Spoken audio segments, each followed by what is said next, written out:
All right, folks. We are going to be doing another installment of this fake victims setup here. Today we were going to be talking about the Pulse Nightclub shooting. Was intentionally supposed to be just a quick clip, just like my previous ones here, but I'm finding a lot more inconsistencies and strange points, things I can't tell you what happened here. When we look at Thousand Oaks and others, we can determine that nothing even transpired. Nobody died. However, with this one, I'm a little more confused. So bear with me here. We've got a ton of stuff. I don't even know what order to go in here. So we're just gonna have at it. First thing I noticed here that I figured would be a good opening is this claim right here. So at 202, Omar Mateen. Okay, this gentleman here. He supposedly shot all these people at the Pulse nightclub. This happened in Orlando, June 12th. Yeah, June 12th, 2016. So it says he arrives at the Pulse nightclub armed with an assault rifle. An officer fires at him, but he manages to make it into the club. Now, this is something I had never heard. I had never heard that an officer engaged with him the moment he arrived. I find that really intriguing and interesting because this should have been shut down a lot quicker then, right? Um, at this point, clubbers are hiding in the bathroom and they contact families. Another interesting point here is I'm seeing all these people that are saying, they're trapped in the bathroom, they're about to die, and they're texting.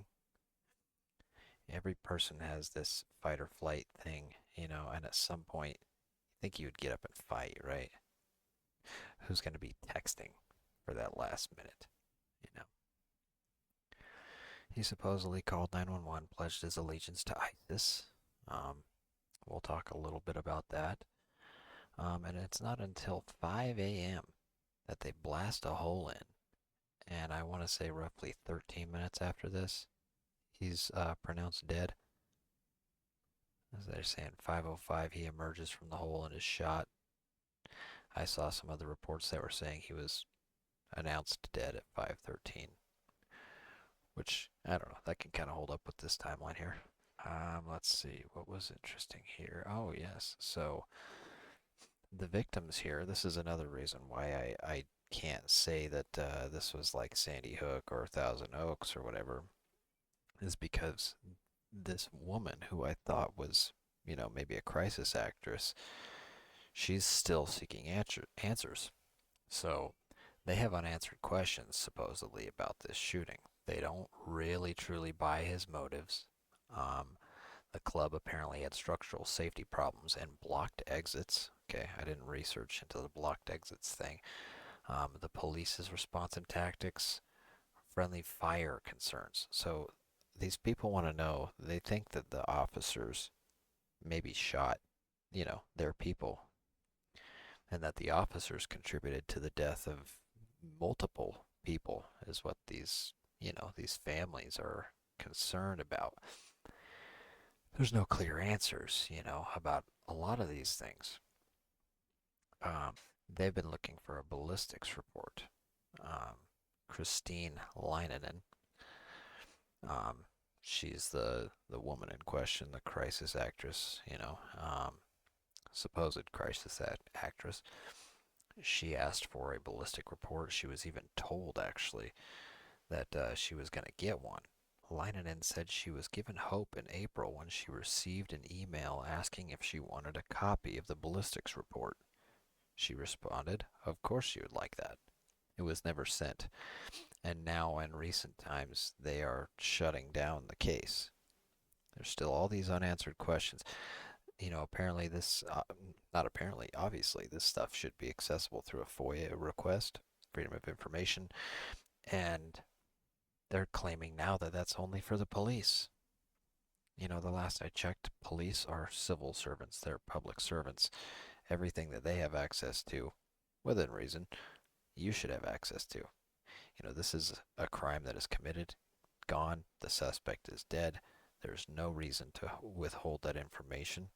There's no national security or, public security concern with people knowing the ballistic reports, unless those ballistic reports give away the possibility that officers maybe shot these people. Next, we have, this claim that Mateen had fired approximately 200 rounds, pausing only to reload. That's a lot of ammunition. I believe a standard loadout for a soldier is like 210 these days for a soldier. I think it anywhere from like 120 to 210 is what like a soldier would carry.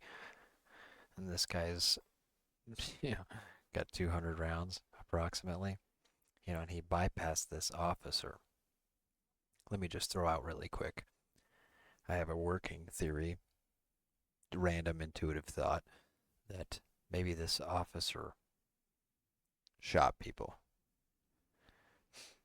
Maybe he was the first one to go in there and start shooting people. Because if you claim that you saw this guy, let's just read this.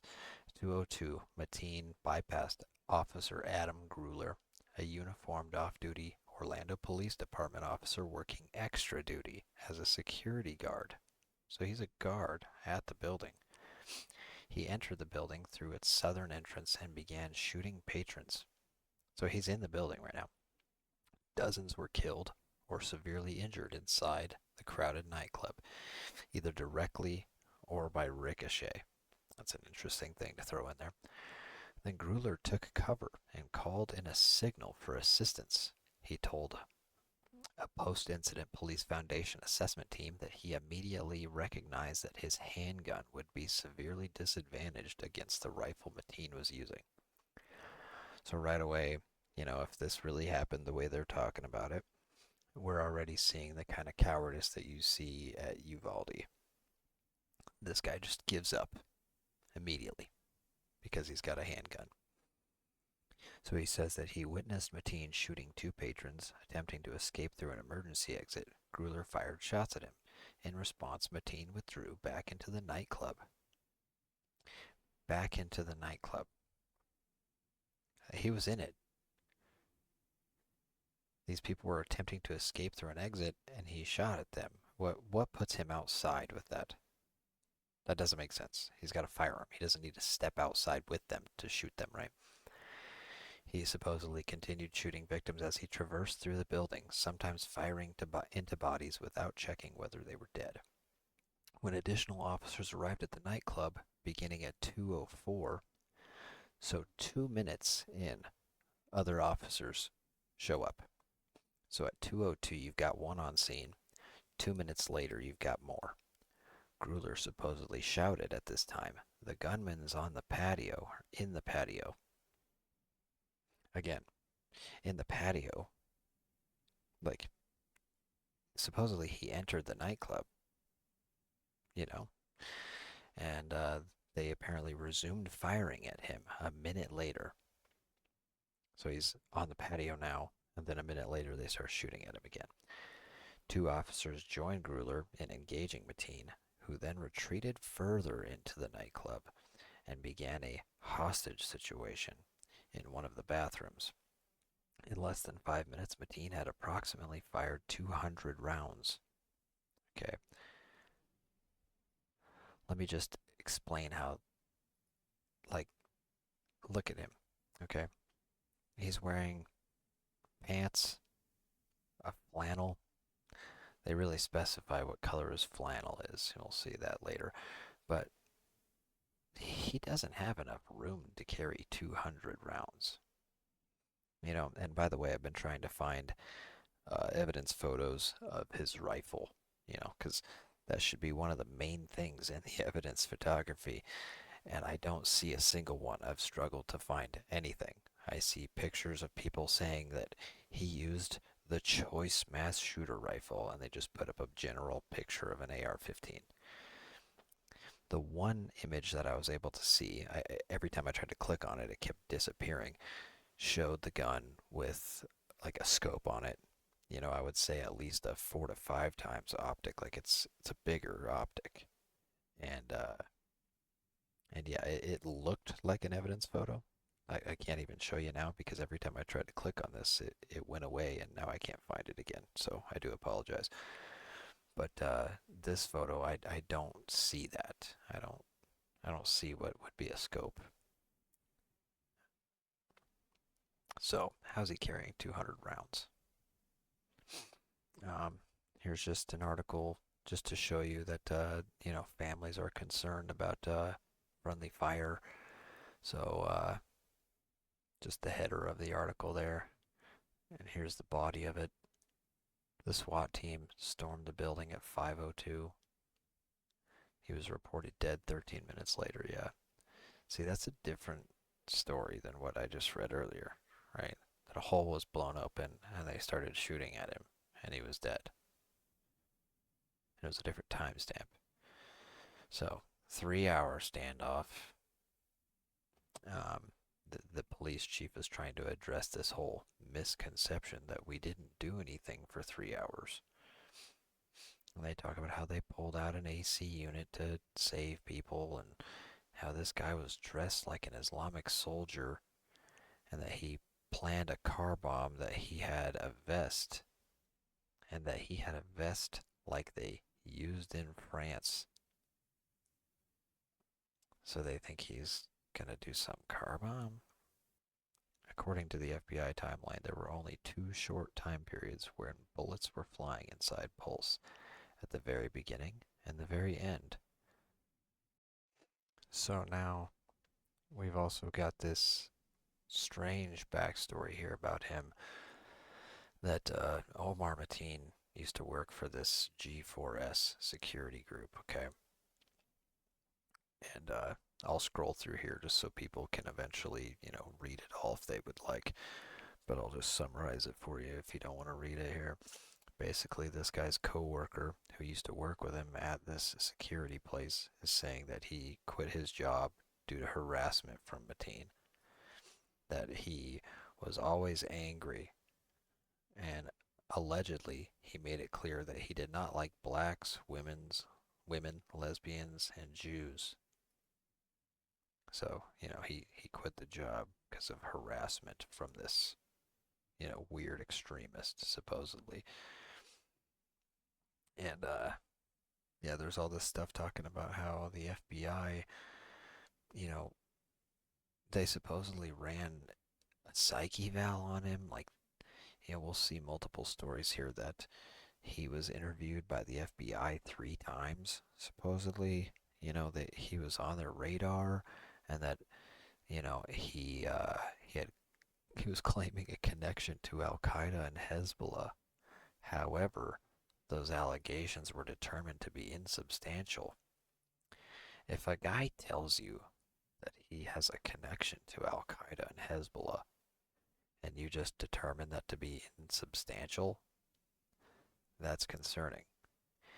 Even if you don't find any links, the guy's a, an Islamic extremist apparently, and they give him this state license to conceal carry. Apparently, this same company has had a prior incident where they hired a former paratrooper who killed 2 colleagues in Iraq, and he was claiming to be the Antichrist. They didn't vet him properly. Just a side note. Just scroll through here so people can read the stuff.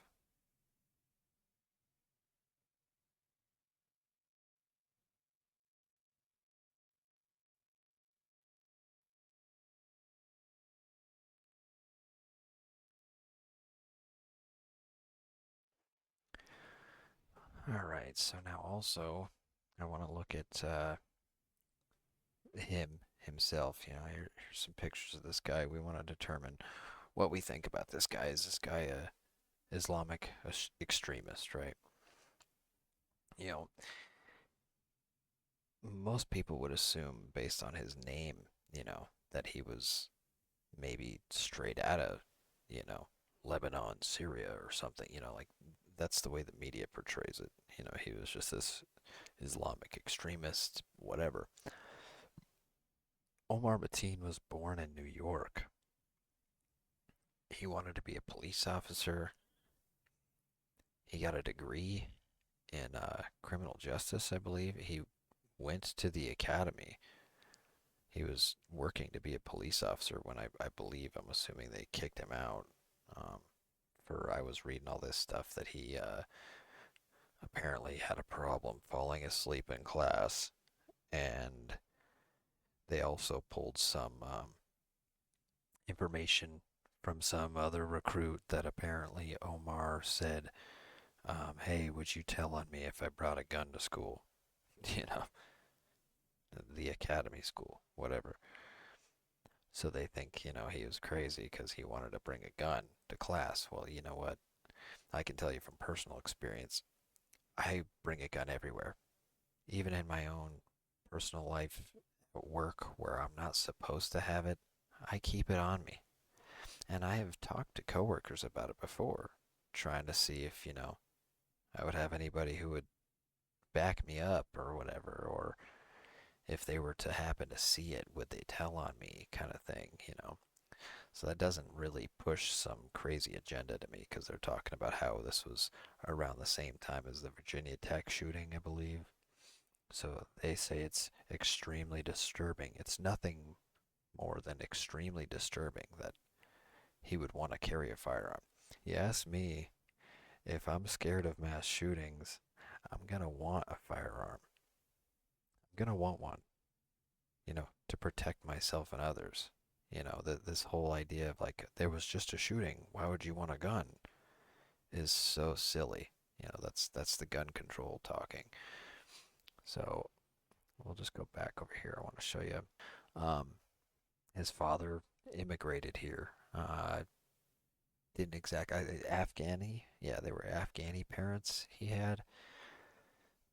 His father immigrated from Afghanistan over here, and he was born in Queens, right, at the Long Island Jewish Medical Center. We Israel's tied to a lot of this stuff. I believe that somehow, if this guy perpetrated this, he was MK Ultra, that he was swayed somehow to do this. And it's funny that this Afghan, you know, this supposed extremist would be going to a Jewish medical center, and he's described as hating Jews and blacks and whatever. I find that funny. Here's just an image of his firearm license, just trying to gather every bit of everything I can just to show it. Because, I mean, if things like this don't exist, then we really have grounds to question whether or not he even existed. But I do believe that this guy existed at this point. His wife, her name is Noor Salman. So they tried charging her with this. They tried sticking the spouse and charging her with this. I've read articles saying how they're just wanting to hold somebody accountable. How about the guy that you shot in the club that did it, right? Like, this is the first instance where somebody's apparently been like, I guess maybe as a spouse, maybe specifically as a spouse. This is the first instance where they've tried to pin the charges on their spouse. Now, the outcome of that is not guilty on all charges. It took 2 years for them to determine that. The attorneys methodically proved that the contents of her alleged confession were false, and the confession was a product of coercion utilized by the FBI on a defenseless mother. So basically, yeah, the cops tried to force her to say that she knew what was going on. Who knows what was real? They're claiming that he was supposed to go shoot up Disney World. That's where he was just hours prior to this, apparently. Which is interesting because just hours prior to the shooting, the Chris Lenin was at SeaWorld. his mother called him, and he was at SeaWorld apparently. So we've got that. You know, he's got this moving back to Omar. He's got this NYPD shirt in multiple images here, right? And conveniently enough, this guy, Edward Henson, ex New York City Police Department, is the owner of the gun store where Omar supposedly went and purchased these guns. So just strange because we're all the way down in Florida, you know, and Omar apparently had left New York and their whole family moved to Florida in 1991. He was born in 86. They moved to Florida in 91.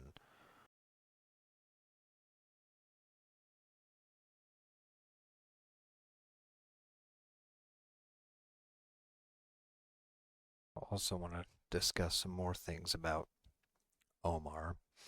You know, they're claiming that he's an Islamic extremist. If you look at his wife, she doesn't appear to be the wife of an Islamic extremist. She's got gauged ears, like a barbell on the top of her ear here. Like she's not wearing some burqa, you know. The boy's wearing a Mickey Mouse shirt. Like, you know, they maybe did just go to Disney World, right? According to, you know what, I'm not going to do that.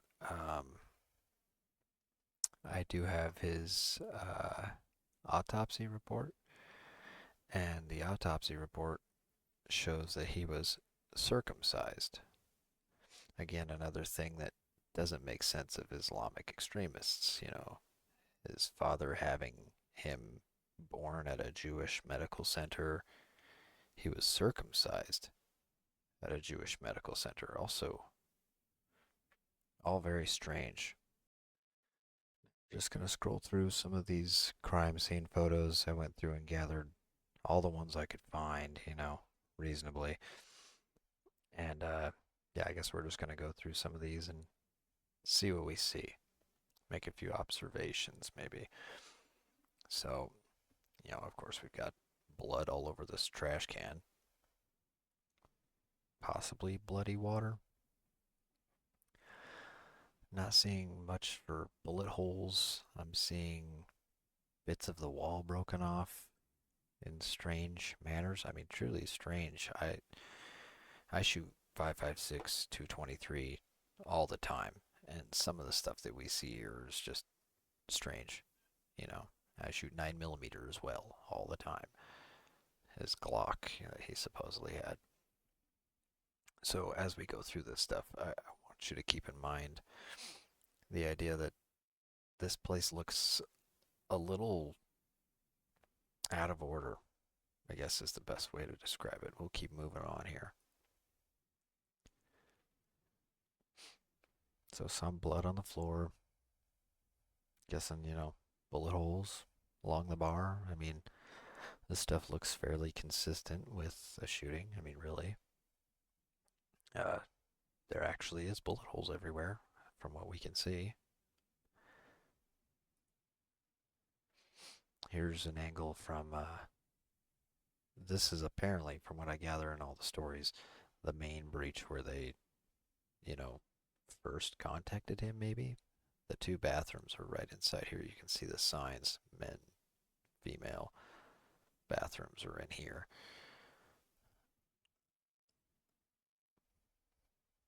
Just an image of some blood. You know, again, we're not seeing large pools. I don't have a single bit of large pools of blood. It's all this very sparse in a strange spot. I mean, I guess somebody being on the ground, right? Again, though, not much blood. Another shot here of the main breach. This is looking right through where we were just at, that first breach hole, apparently. I'm just noticing here these bullet holes are very large, actually. That's interesting. I've shot 5.56 at cinder blocks, and you don't get that. Just a strange sight. Honestly, I have no explanation for that. Same hole. This is the co-ed, as you would call it, bathroom, male or female. I saw labeled there. I think it's strange that the wall's ripped off right here.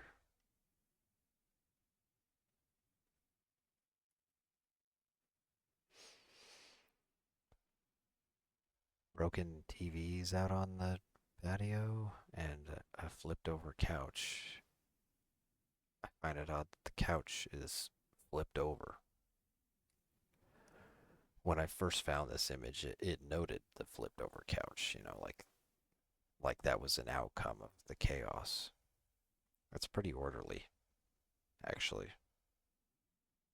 And the bar was still open, so there's no excuse for that to be flipped over yet, like they flip over some chairs at the end of the day. And why would you ever flip over a bench like that? It's odd. I mean, maybe the officers did that for concealment. That's my only explanation, and that's silly, because concealment isn't cover. And this guy's just blind firing with an AR, apparently, that's not wise. And fire extinguisher just sitting there. What a weird place for that. Huh. All of these holes, they made multiple holes along these walls. I find that interesting. That's the main breach, and they broke into all these.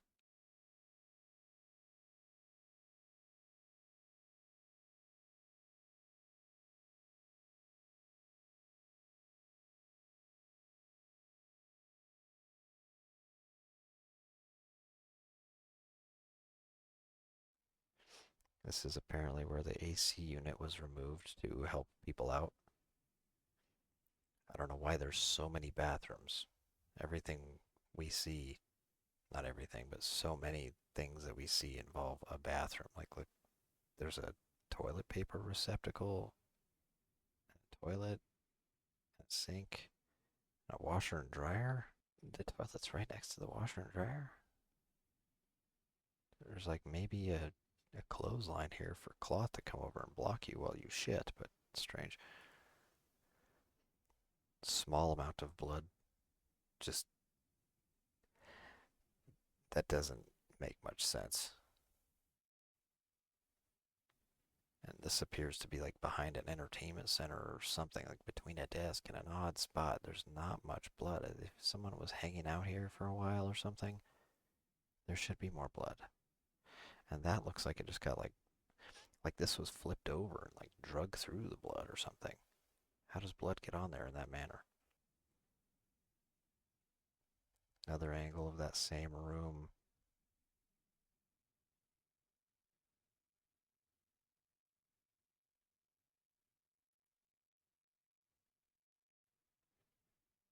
Angle of the door. Fire exit. There's a Maltese cross on it, so fire exit.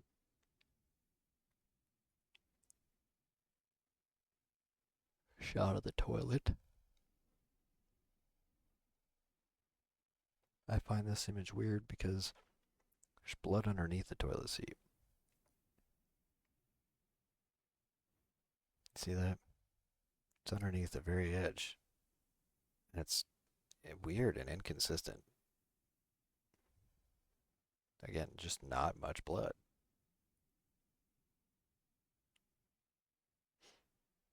It's that restroom I was talking about. Another angle of one of the holes.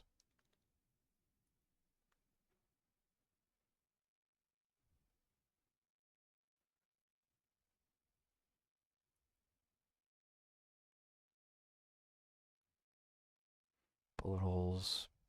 This looks like it came from the hole they made in. Police made those.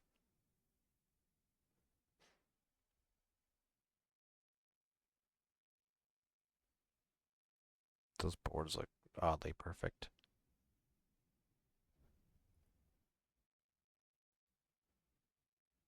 Why is this tore off?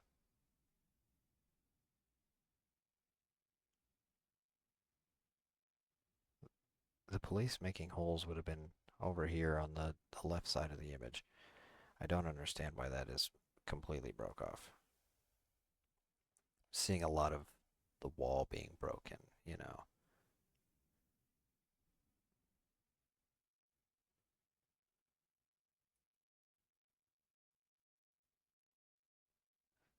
Why? Why is this stuff ripped off? Very minimal blood on a sink again. A different sink.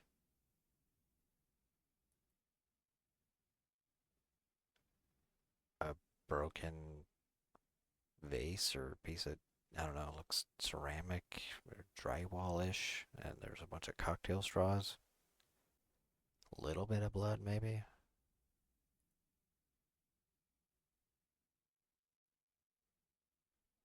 This makes sense. You break off this part of the wall, that part of the wall will fall. But the same kind of damage is done throughout. Another bathroom image. Looks like a completely different bathroom. Two water bottles.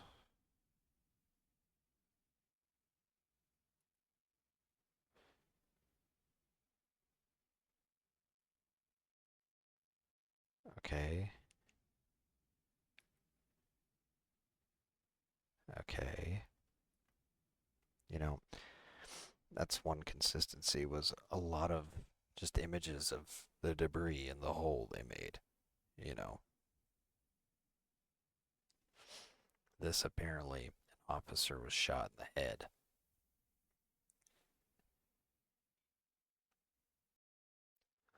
Some more crime scene photos here that I had to get from another source.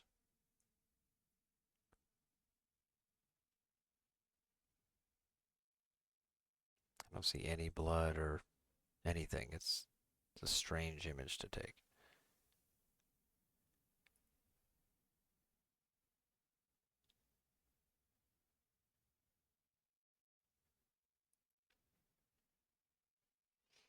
Who still has gloves so we can check this one's pulse?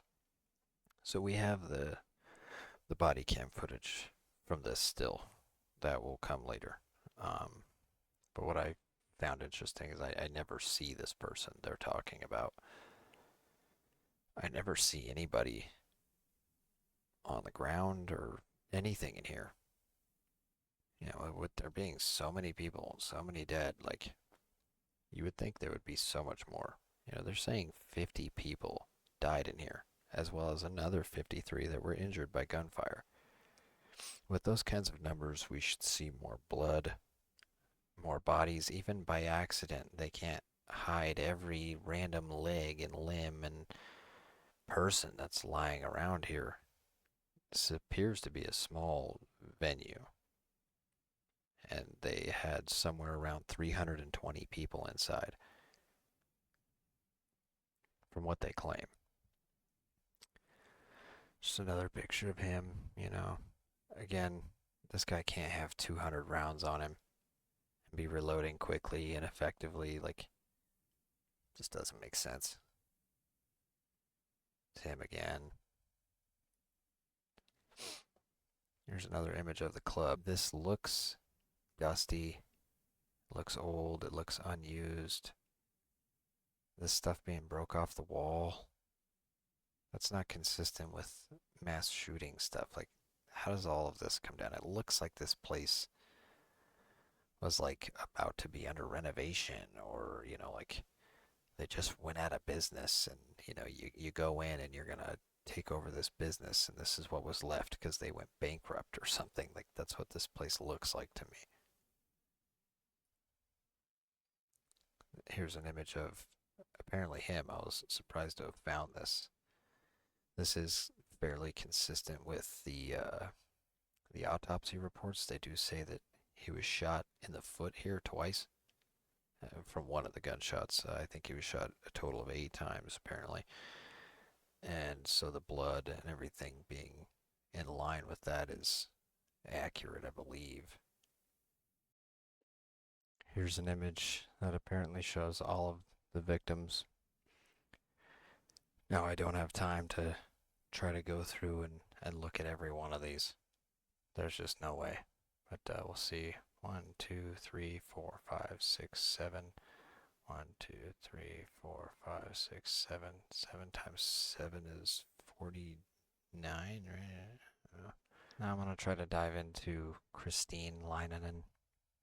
This is the woman that I initially thought was maybe a crisis actress, and I'm still unsure because, of articles like this. This is consistent in a couple articles. It says it took 33 hours for me to learn my son had been killed at the Pulse nightclub shooting. I find it interesting that his name was Chris, her name was Chris. They even went through the trouble. His name tag says Chris, hers says Chris. 33 hours later, he was hit multiple times. Apparently, he was shot a total of 9 times. 9 breaks down to 3. A lot of threes in this.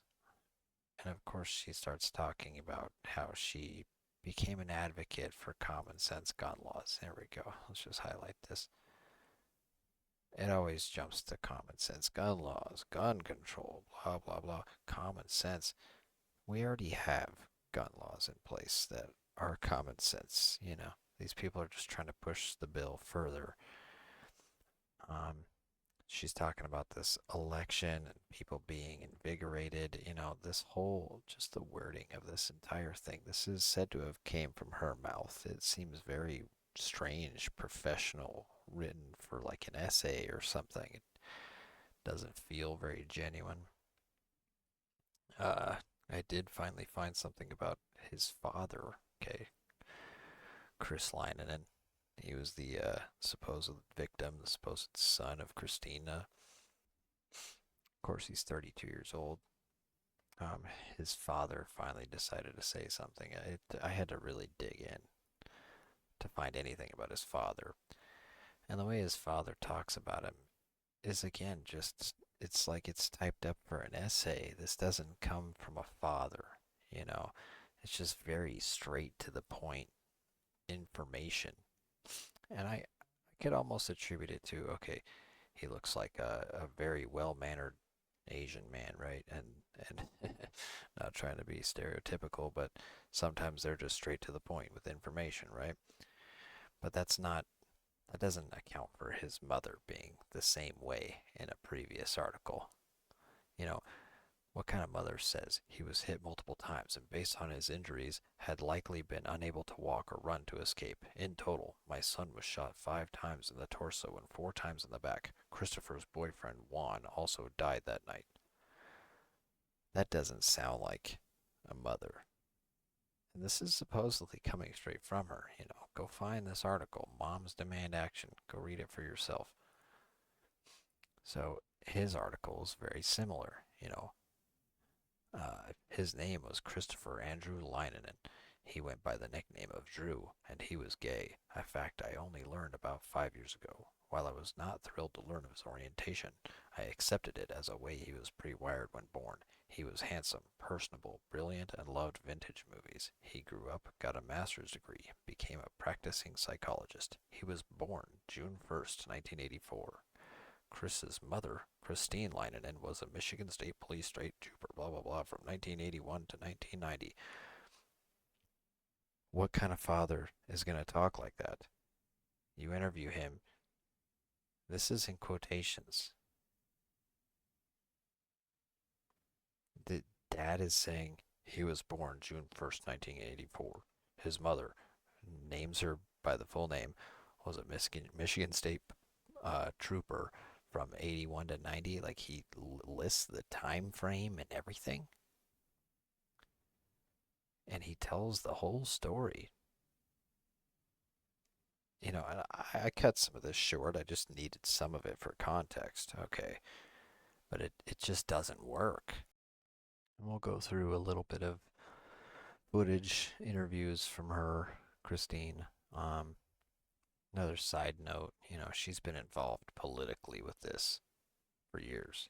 But you got these two guys putting their arms on her. You know, you got a teleprompter here in front of them. Christopher, semicolon, something, boyfriend, Juan, semicolon. 47 others were at the club, and, you got a teleprompter telling you this stuff. It's just a little extra to me. Here's her.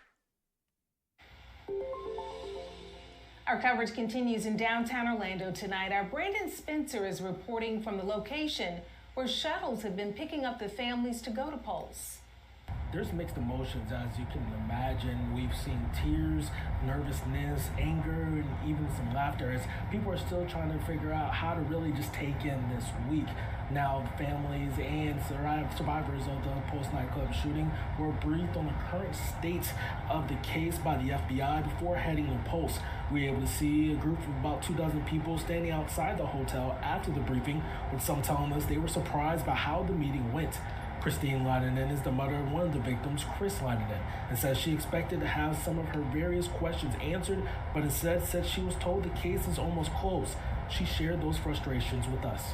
This is nowhere near a closeout situation, and they came out right out of the jump street saying, we're closing it out. All we need to do is we got all these pieces of victims' items that we need to dispose of. So once we get those disposed of, it's a done deal. Although frustrated, Leinen shared that she was ready to board the shuttle to see what it was like inside for the first time ever. But even after the briefing, she says she still had a lot of questions, including why there hasn't been any indictments, as she says she just wants people to be held accountable. Reporting on scene in Orlando, Brandon Spencer, Spectrum News. What kind of indictments need to be put in place? There's just so much. I haven't researched, I haven't dove into it, because I've already had to do enough to gather all of this. But why are they questioning it so hard?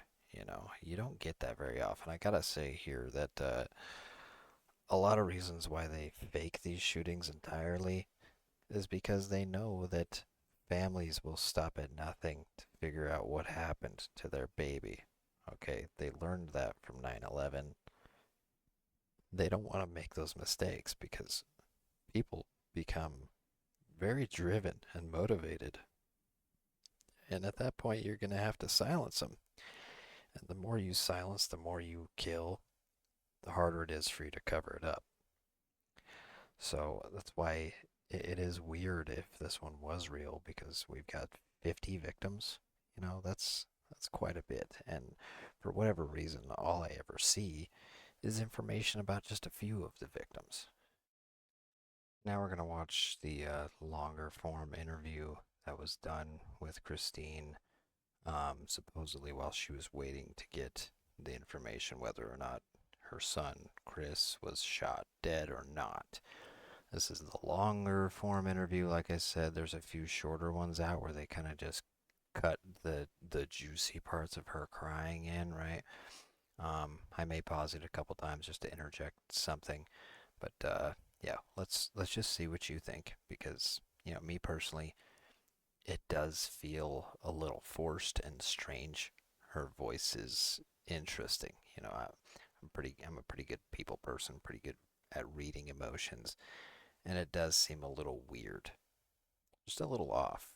She's one of the best. If she's a crisis actor, she's one of the better ones we've ever seen, because to be honest, a lot of the ones we've seen in the past are terrible. They're not good at it. They're not good actors, So without further ado, let's go ahead and play this. But I want to go back to Orlando right now. Christine is joining us from Orlando right now. And Christine, I understand your son was in the club last night? Yes, he was. Have you heard anything? I haven't heard anything. I've been here since 4 o'clock in the morning. I've been waiting. I'm waiting by the emergency room to see if anybody gets called in. What is your son's full name? My son is Christopher Leinen. That's a weird thing right there. What is your son's full name? That's a weird thing to just ask right out the gate. And what's interesting is all the articles list him as Christopher Andrew Leinenen. They even go as far to mention that he went by Drew in quotations. So if you follow a lot of this stuff, you'll see the consistency with like the three names. They always talk about these people with their three names, you know? I don't know. It's just a weird, strange phenomenon. Not many people go by their three names. Pardon the dogs barking in the background.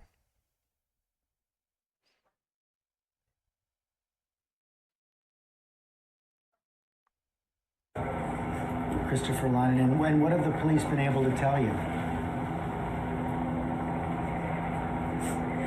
Well, they said there's a lot of dead bodies in the club.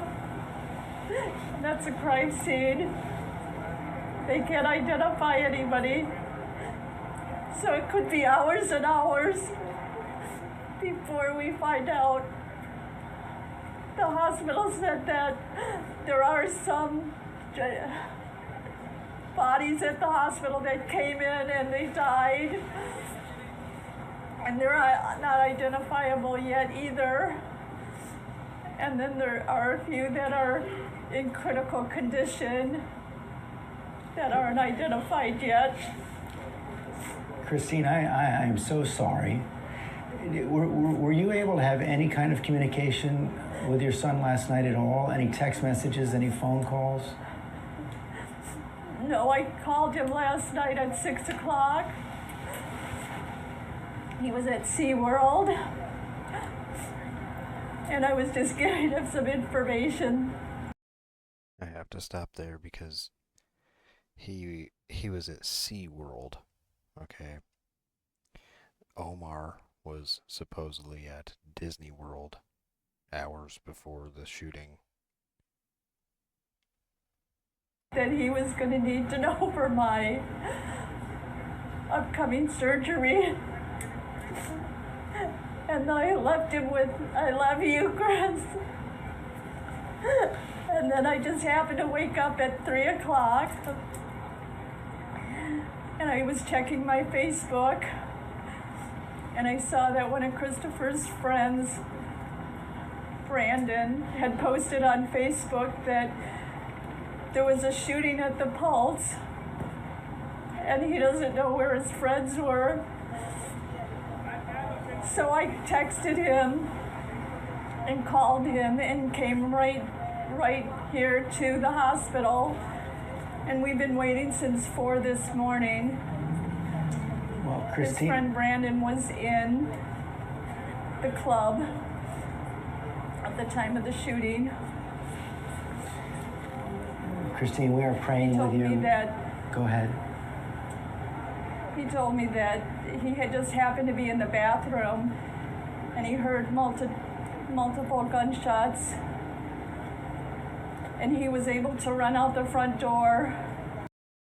She keeps looking down, like at a rapid rate, like as if she's trying to read something. I just have to say, like, I understand looking down sometimes, you know, and when you're talking, you might not want to make eye contact or even camera eye contact, right, when you're just a civilian. But at this point, it's a little strange how much she's just doing that. Let me go back a little bit. Just watch. Shooting. Christine, we are praying He with told you. me that Go ahead.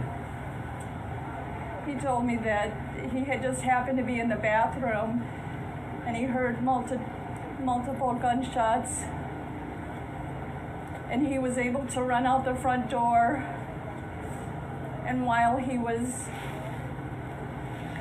standing by the club door and the ambulances were coming in, he saw that my son's boyfriend had multiple gunshots and was being taken by the ambulance, but he never saw Christopher come out.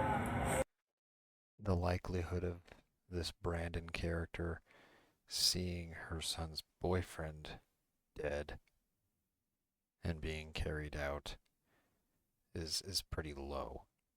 You know, the guy is managing to get out. The shooting just started happening. How is it that he's also seeing that this person is being carried out at the same time? Just timelines wouldn't add up with that. And we haven't been able to call him or text him. Well, we're going to do everything we can to help find him as well, Christine. We're praying with you. We feel so badly, and our hearts are going out to you. Thank you for sharing what you knew with us this morning. I just wanted to say, though, that this is a club that nobody wants to be in. Here comes the part that that leads me to suspect that this is especially bullshit. Because of course she's going to have to mention gun control in some form. That's what they always do.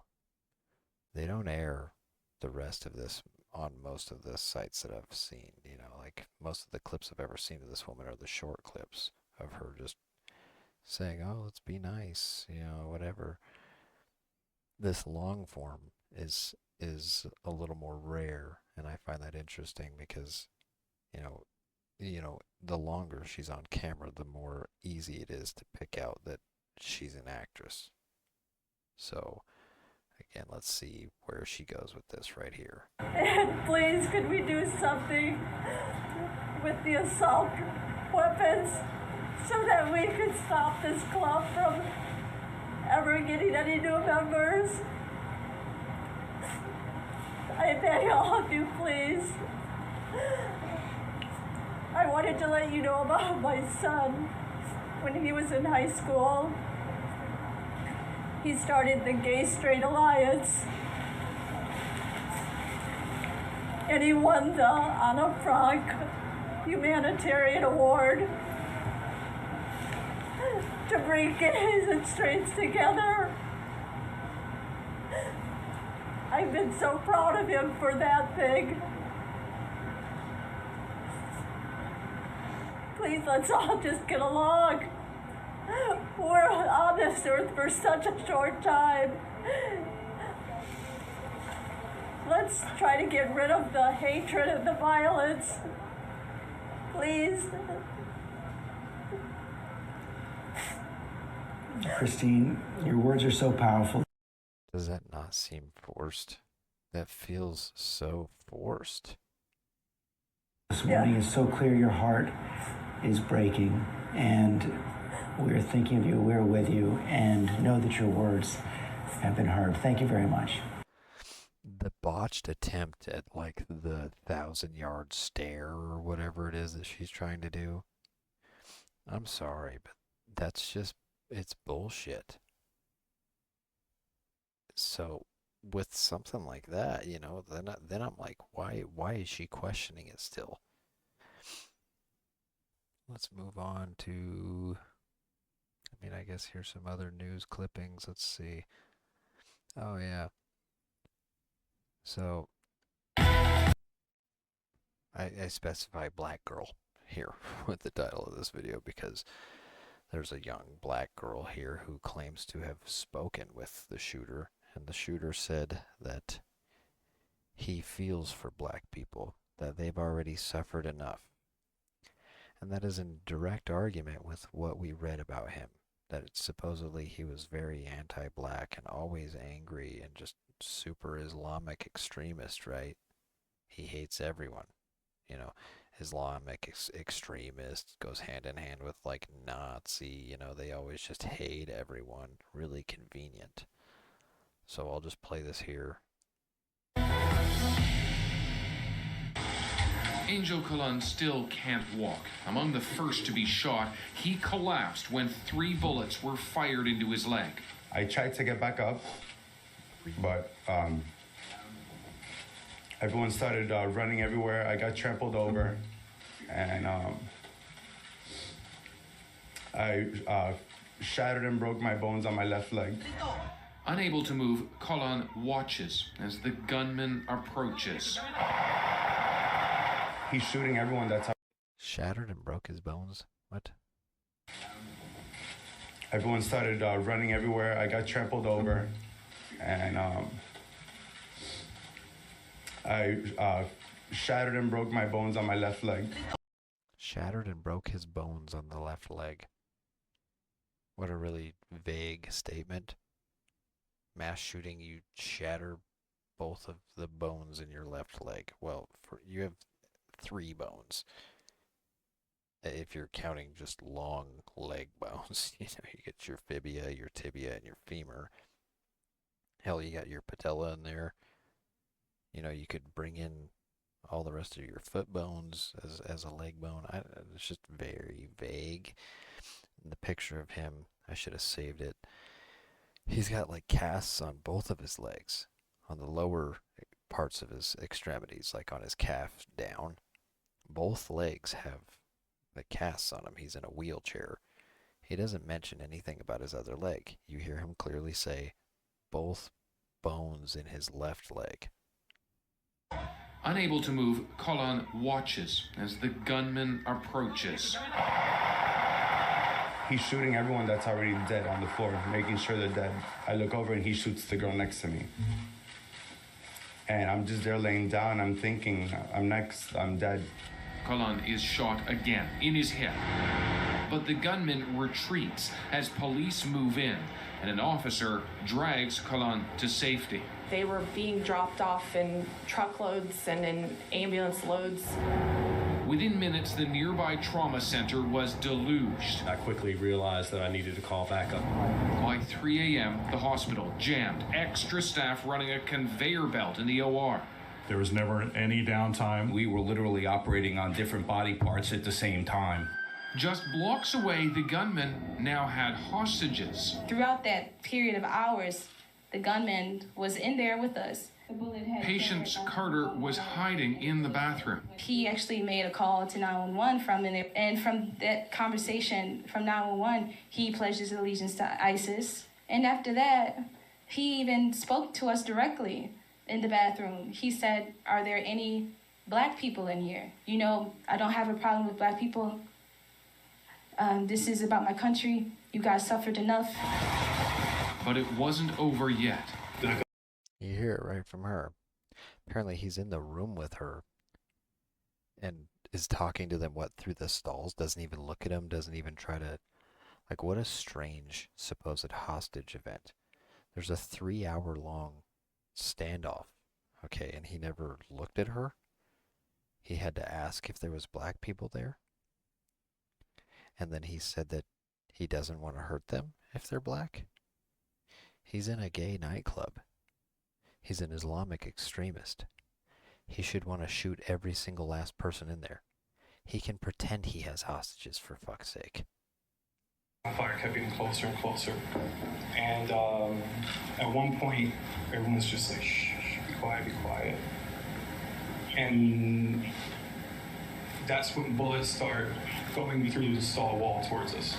Angel Santiago is among those hurt. I was bleeding. My friend Jeff was bleeding a lot. At this point, police ram. He says bullets start coming through the stall wall towards him. If the guy is in this bathroom, he can just shoot you. The idea of him not being able to hit you because you're on the other side of a stall door that the bullets are apparently traveling right through is absurd. The brick wall with a truck, opening a hole to the inside and shooting the gunman dead. I couldn't walk, so I had to drag myself out of the bathroom until I actually saw the face of a police officer. Then we got word from OPD that there would be another 20. He drug himself out of the bathroom. We saw no indications of blood and dragging or anything. We saw fucking every picture of the goddamn bathroom. Okay. Dead. I couldn't walk, so I had to drag myself out of the bathroom until I actually saw the face of a police officer. Then we got word from OPD that there would be another 20 to 25 patients. Back at the hospital, a second wave. We saw the full gamut of wounds. All of it targeting what was a sanctuary. When you go to a place like Pulse, it's not so that you can be promiscuous or anything like that. It's because this is your safe zone. I gotta mention Puerto Rico is apparently where one of the survivors went to. There's video footage of him we can get to later. He was supposedly there. He's supposedly going to come back for the memorial, you know. But he's this, Hispanic, Latin American, whatever, gay guy that was there. And he left and went to Puerto Rico after this. And here we're seeing, and it's not this guy, and here we're seeing this Puerto Rico bag.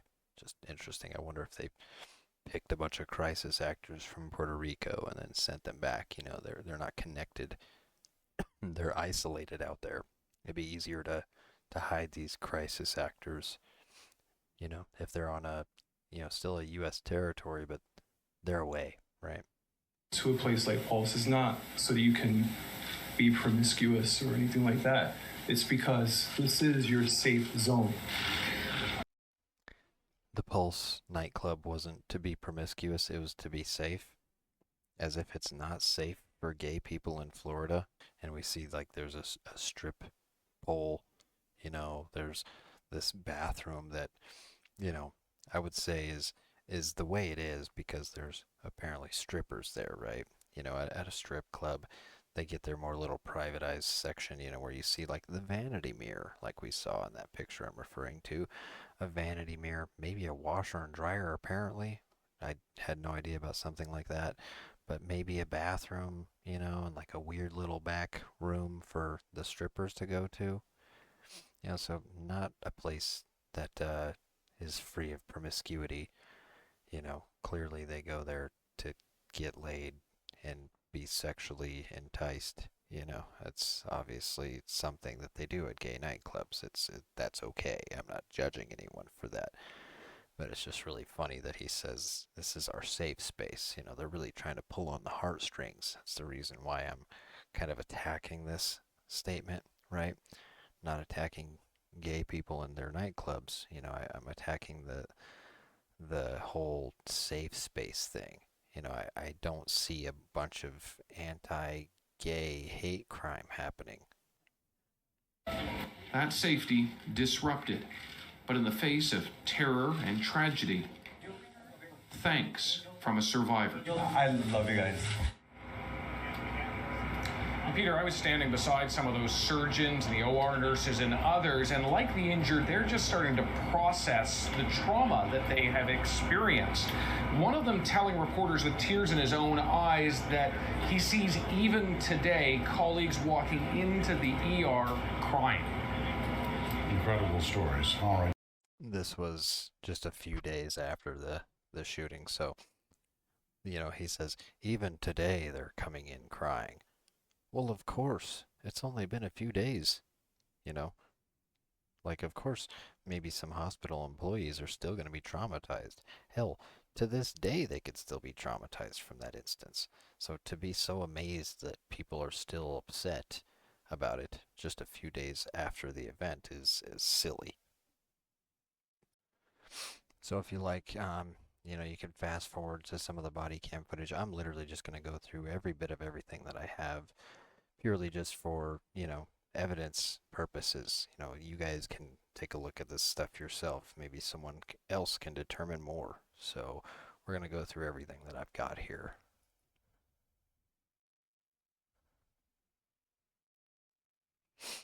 A crushing weekend, but we're remembering the lives lost in that tragic shooting, the deadliest in U.S. history. And we are right across the street from the site of that massacre where 3 hours of terror unfolded. Officers exchanging gunfire with the suspect and then making a daring rescue. This morning, more than 40 people are recovering at the Orlando Regional Medical Center, many of them, though, still in critical condition. And there is heroic work going on right now to save those lives.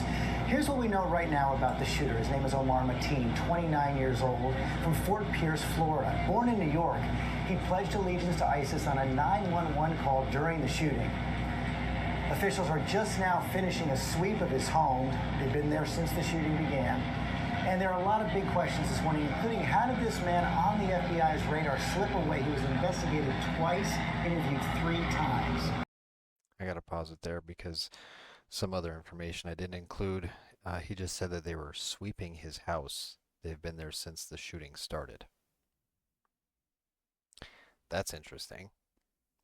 They've been sweeping his house since the shooting started.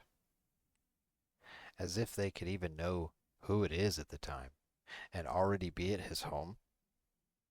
I found some other footage of them supposedly,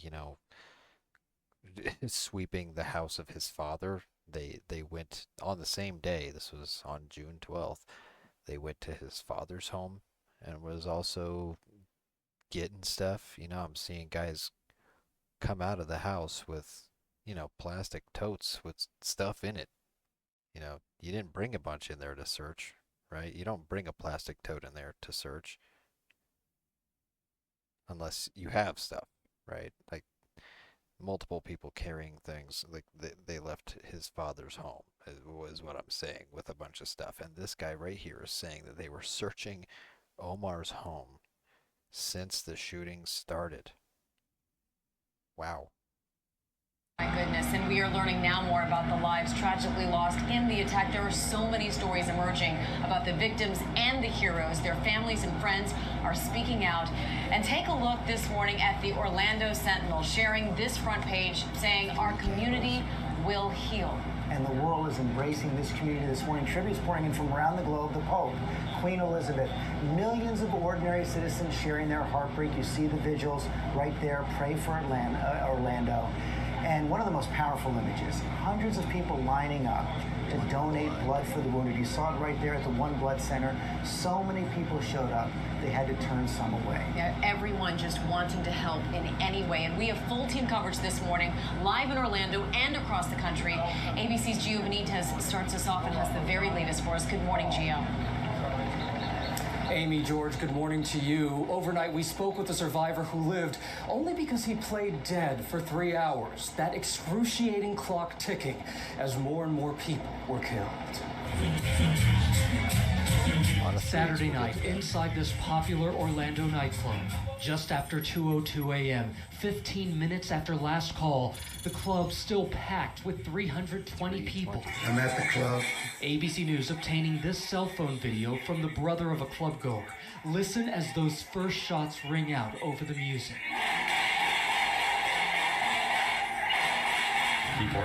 Okay, let's pause right there because we're going to go back. They say that this is footage from their brother, okay? And you see the footage that actually shows the shots isn't from a brother. It's a female there, like on a clear like Snapchat video or something. Maybe the first bits of footage was from a brother, but that doesn't depict gunshots happening. 2:02 a.m., 15 minutes after last call, the club still packed with 320 people. I'm at the club. ABC News obtaining this cell phone video from the brother of a club goer.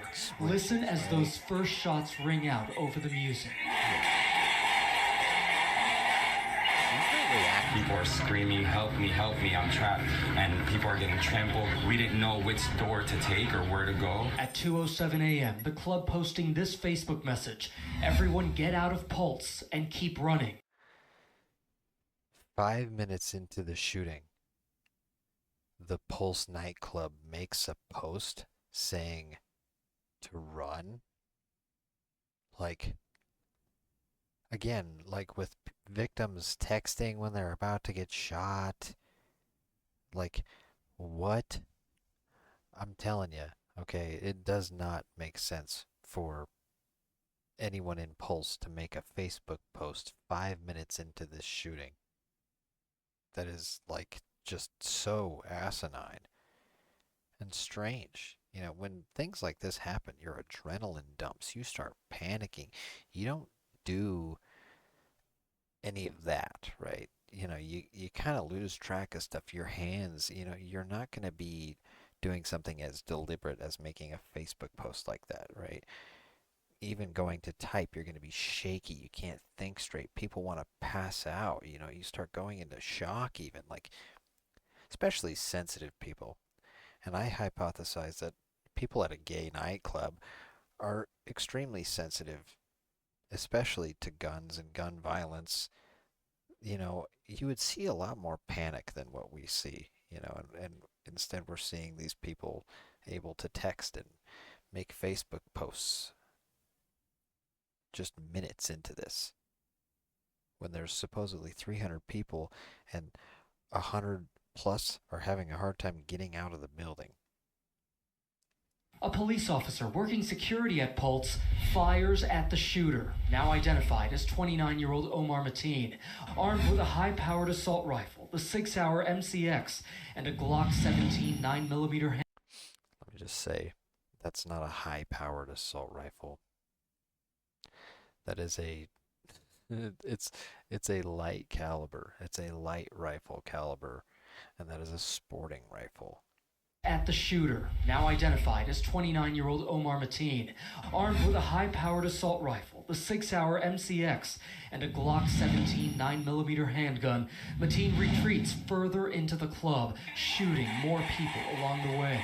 Just keep crawling, and that's what I had to do until I was out. Club patrons now held hostage, some barricading themselves in bathrooms, many texting their loved ones. At 3 a.m., bomb squads and hazmat crews arrive, hostage negotiators trying to talk Mateen down. The standoff lasting 3 agonizing hours.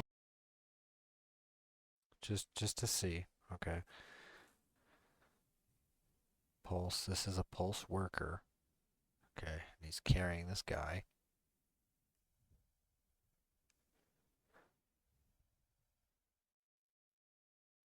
Just trying to really inspect that wound. We're going to pause at a few moments here, so. At 3 a.m., bomb squads and hazmat crews arrive, hostage negotiators trying to talk Mateen down. The standoff. Okay. Lasting 3 agonizing hours. Mateen calling 911 to pledge his allegiance to ISIS. Telling them America needs to stop bombing ISIS.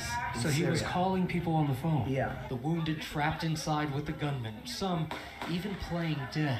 You played dead for 3 hours yes, straight. and my friend followed the role. Just after 5 a.m., police detonate a controlled explosive to distract the gunman.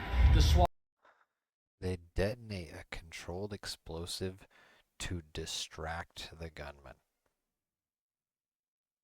And this guy supposedly plays dead for 3 hours. And he's just talking to the news as if it was nothing. You know, the guy with the feather in his hat, he's just sitting there talking to this guy. He's got a relative calmness to him. You know, you can go back and listen to him. He doesn't sound like a person who just had to play dead next to other people and not get shot for 3 full hours.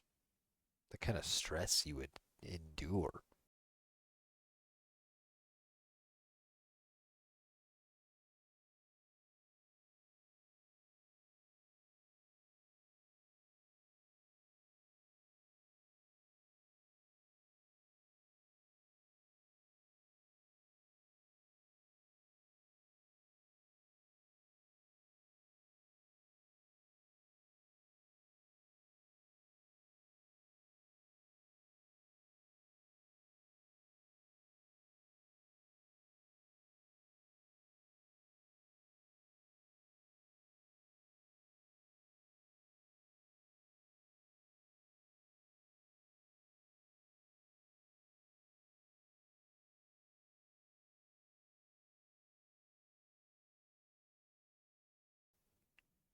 Team moving in, plowing into the club with an armored vehicle, then rushing in, taking down the gunman in a barrage of gunfire.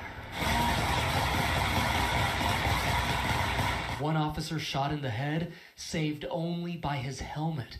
30 hostages freed. We now have our large MCI unit, 250 patients. 8 horrifying hours after the shooting began. We have cleared the building, and it is with great sadness that I share we have not 20 but 50 casualties.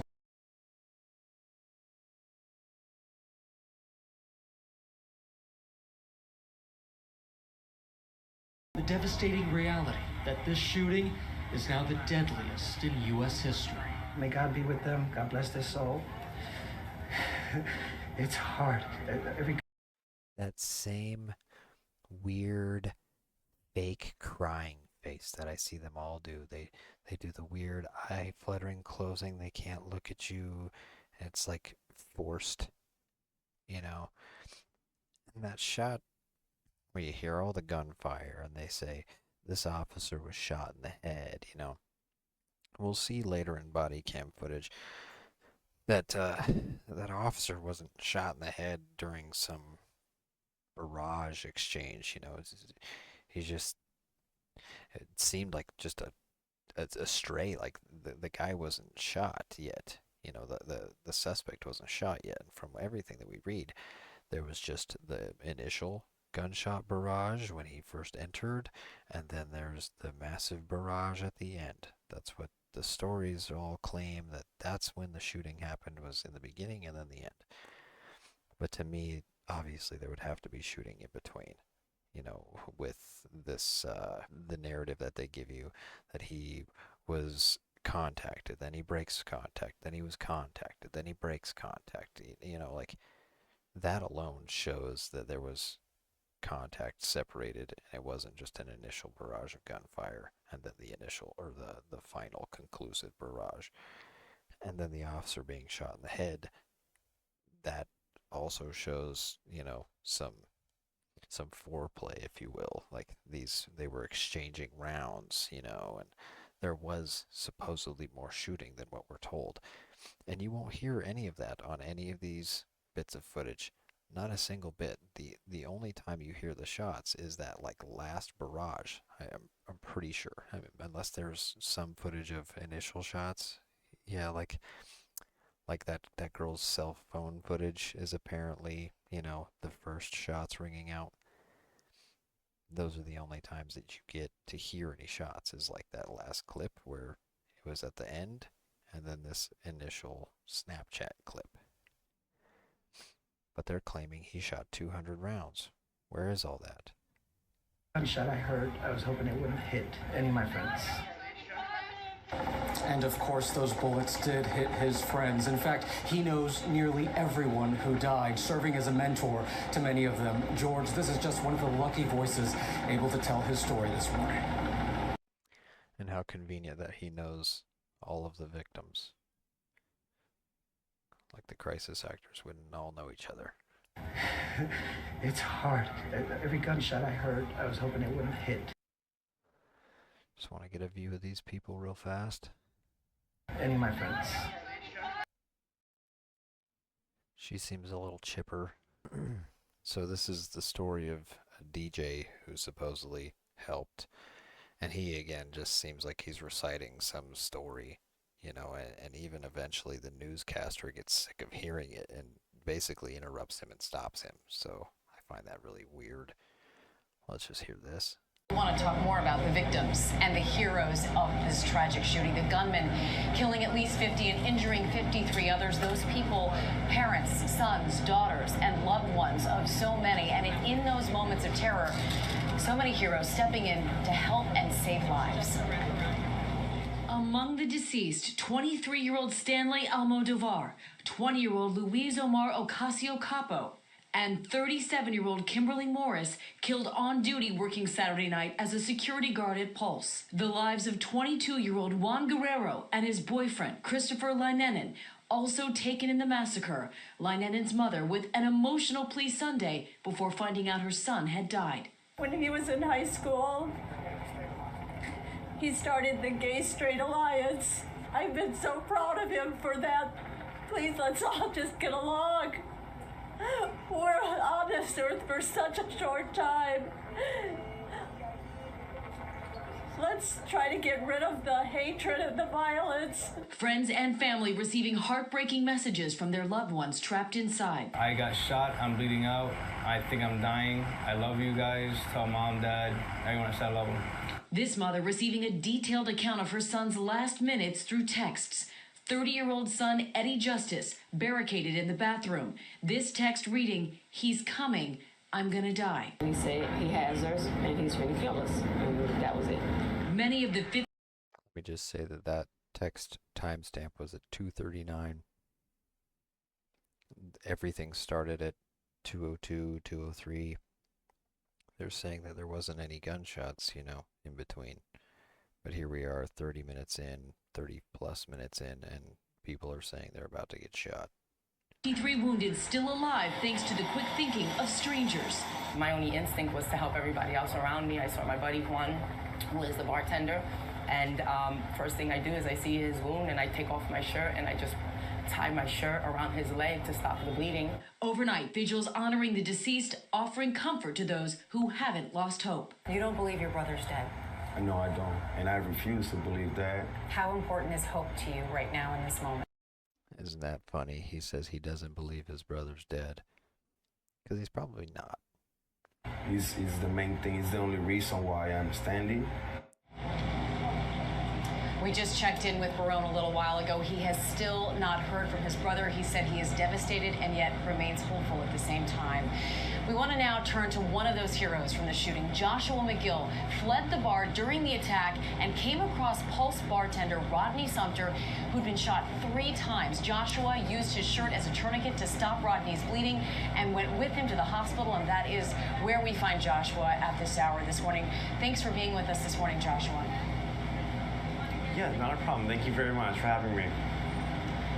Tell me what the latest is with Rodney. I know he has surgery scheduled in just a bit. How is he doing? I checked up on him yesterday, and he seemed to be stable. I wasn't able to see him due to not, he was still in the emergency department, but I did get confirmation last night from one of his friends or family relatives that he was stable and that he was doing okay, and that he got confirmation from one of his friends or family or relatives, he says. You don't know who you got confirmation from? Who they were? What? he would be having a surgery this morning at 7:30. So we're just standing by to see if I'm able to meet with him. If not, we're just, hoping maybe I can see him sometime later on today, or if not, tomorrow. Joshua, you most certainly saved Rodney's life. Walk us through those moments when you were able to escape the bar when the shots rang out. Tell me what happened next and what you saw. At first, I didn't really know what was going on. It was a typical night. It was very fun. It was very end of the bar time. They had already did last call. Luckily, my roommates and I were near the back patio exit, which is where the back patio bar is. We left once we heard the initial gunshots and hopped over the fence eventually. That's when we ran in the parking lot to the safety zone that was set up as the perimeter from the police. During running through the parking lot, I did hear some gunshots again, and I jumped, and that's when I hid behind a car. And my roommates kept going, and I yelled for them to just, don't worry about me, I'm fine, I'll hide. Initially, when the gunshots got further away, that's when I kind of peeked around to make my run for it. That's when I actually found Rodney kind of limping around, and he was mumbling, he needs help. I went and grabbed him, brought him behind the car where I was. I told him everything was going to be okay. He's talking about gunshots getting further away, and he's already outside hiding behind a car at this point. They keep stressing that, he was in the club, he retreated into the club, he went into the club. The inconsistencies there are just all over the place. It leads me to believe that there was somebody else maybe shooting. I'm here to help him. He told me he thinks he's been shot. So that's when I noticed he had been shot once in each arm. I took it upon myself to let him know that I'm going to try to stop the bleeding. I took my shirt off, tied it around his first initial gunshot wound on his left arm. I took his shirt off, tied it around his other arm where the other gunshot wound was. We proceeded to dodge and weave through the parking lot. That's when I noticed he had another gunshot wound on his upper back area, because that's when he was starting to complain about pain. I just applied as much pressure as I could as we were walking him to the nearest officer that was on standby. Once getting to the officer, he basically, told us to lay low. He did say that there was no ambulance that were going to be arriving on scene, but they were going to transport us to the emergency department via police patrol car. The officer said, here's all I need to do is keep him conscious, and when you get into the patrol car, we're gonna have you lay on your back, and you're gonna have Rodney lay on top of you, and I want you to squeeze his back wound as tight as you can to constrict the blood and keep it to where he doesn't bleed out. During the process of riding to the emergency department, I can hear the police officers in the front seat saying, keep him conscious, talk to him. That's when I learned his name. I was telling him my name, where I'm from, how old I am. I was asking him the same questions. He told me his name was Rodney. He's 27, from Jacksonville, Florida. Wow. He has a little brother. I told him, stick with me. You're going to be fine. I promise you, everything's going to be okay. We're almost to the emergency department. I did, however, tell him, I'm not sure if you're religious or not, but we're going to say a quick prayer. And you prayed with him. So I said a prayer for him. Yes, ma'am. I know that you prayed with said him, a quick and prayer. I mean, you were incredible on every level, Joshua. She interrupts him and cuts him off, because his story got out of hand. You could tell she wanted to cut him off early. He starts, kind of getting weird with his story, just how he's reciting things, and the idea that he was told to lay on his back and have this guy who's shot lay on top of him while he squeezes him like a bear hug and compresses the wound on his back and talks to him. It's this, they're from a gay club, and it's funny that they make them basically snuggle each other in the back. That's so interesting and strange. What compelled the officers to do that? Why wouldn't you lay him on his stomach and you sit on top of him and push down? It's weird. You want him on top of this poor guy? These officers are so worried about gloves to check a pulse of a person who's on the ground, but yet they want him to use his bare body. He took his shirt off, supposedly. Both of these guys' shirts are off. That's just fucking weird. Physically actually helping him, emotionally helping him, spiritually helping him. Our thoughts are certainly with Rodney as he goes into surgery, and with you and all the victims there. Thank you so much. And let's also, I just said that and just thought of it. Anybody got gloves on to check their pulse? That was a quoted screenshot, check their pulse at the Pulse Nightclub shooting. Very interesting correlations, synchronicities, if you will. One last little news clip here, just like I said, we're giving every bit of information here. More than 20 dead, according to the mayor. 42 people going to the hospitals. Yeah, those 42 were transported, and we want to bring in Dr. Jen Ashton. We know those 42 were transported to the Orlando Regional Medical Center, which is one of the top trauma centers in the country. So what's going on at the hospital right now? Yeah, so this is a level 1 trauma center. This is an 808-bed tertiary care medical center. This is a disaster code, all hands on deck situation. Doctors, nurses, surgeons, auxiliary personnel brought in there. It's important to remember, for every gunshot wound patient that's brought to the operating room, they need approximately 6 people per patient in each OR, but they are ready for this type of event, whether it happens at 2 in the morning or 2 in the afternoon. Communication set up. I've just been in touch with the medical center. They said they are not on diversion, which means they are able to accept more patients. These type of big level 1 trauma centers are ready for this.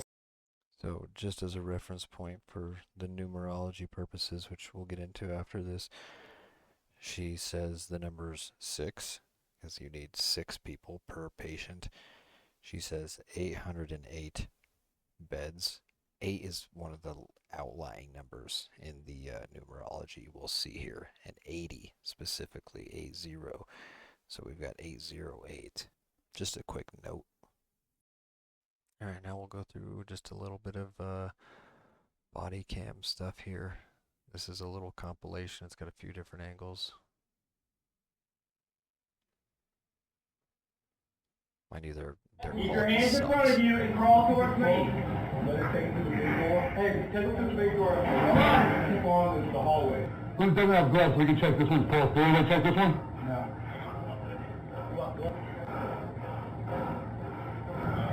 I didn't know pulse.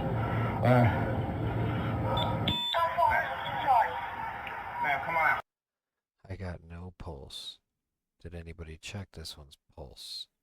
You know, and we'll see, like, you never see them any further in the door than like where they're at right now. They're all afraid. Come. Terrorism in Orlando. Huh? Terrorism in Orlando. Like it's something to the Islamic State. That's all we're saying. So he doesn't down the bathroom or upstairs. We're trying to figure that out. So he's in the club. He's still in the club. At least we are gonna get this guy. Turn your light. Turn your light. Turn your light. Call for OFD right now. They can get their trucks. Okay. Right now. Right now. We're Dunkin' Donuts. Oh my God. I know you're good. He's supposedly shot in the head right here. I'll try to back up a little bit and get this play bar out of the way so that we can see that a little bit better.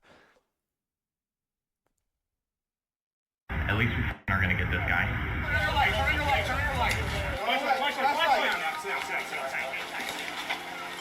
Call for OFD right now. They can get their trucks. Okay. Right now. Right now. We're Dunkin' Donuts.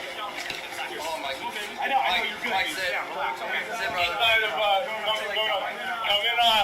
One street south of Dunkin' Donuts.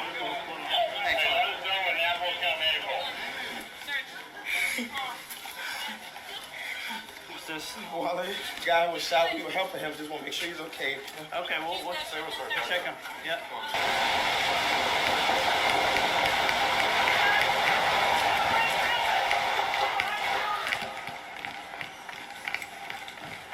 And the only person that I saw that really appeared to show any fear was that last person he patted down. You know, he was like, "What is that? Ooh, wallet? Go check the guy." You know, he was worried about someone who was injured or whatever. The officer who was supposedly shot in the head, all of that seems pretty real.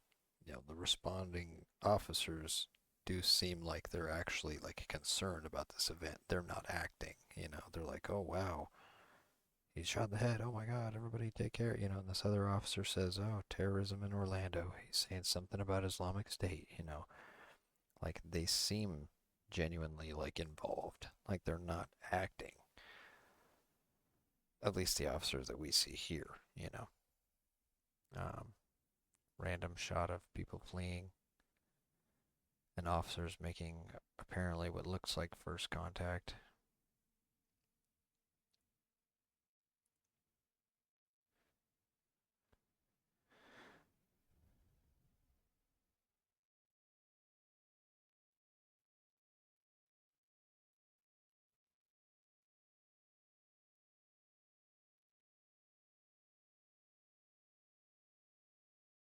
You know, I think this is where the guy parked. Like, they're checking out all that, you know. Just a quick screenshot of some more body cam footage that I can't access anymore. Just interesting. And they're talking about how this police officer turned his personal pickup truck into a makeshift ambulance. Going back and forth, like, sure. Yeah, there's two different angles of these officers that are with this stretcher. We'll check them out really quick.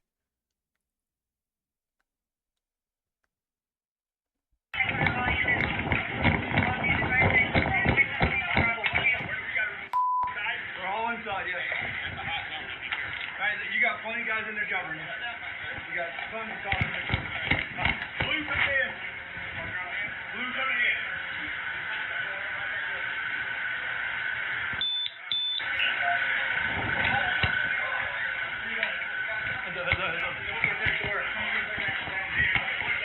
Got him. Good over here. Okay, I'm now realizing these guys are further in the building, finally.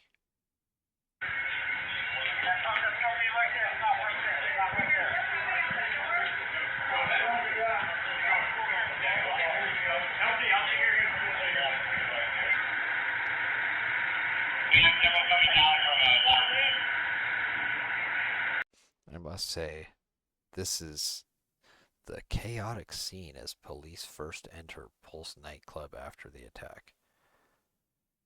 So either they're entering after the guy's already been shot, which I don't think so, because this is nighttime. This is supposed to be during the attack or something to that effect.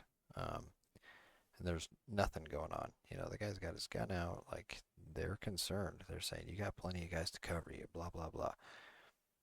There's no gunfire. This building is fairly small. You know, if this guy was pent up in the bathroom after the fact, you know, like, we should be seeing them pushing him in there, you know, the gunfire exchanging and that kind of stuff. And instead we're seeing officers really just kind of dilly-dally around, you know, sauntering. Not it looks like. Not that are moving at all. Okay. Just confirming, we have people barricaded in and then officer waiting in the door upstairs.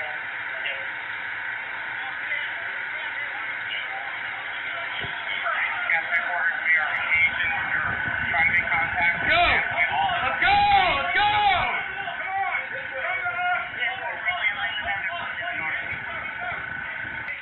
Go, this one. He's yelling at victims to come towards him. And they could totally be, like, way more proactive and helpful here. This is Uvalde shit all over. Well, this is pre-Uvalde. This is where Uvalde learned their shit. Turn around, turn around. Go.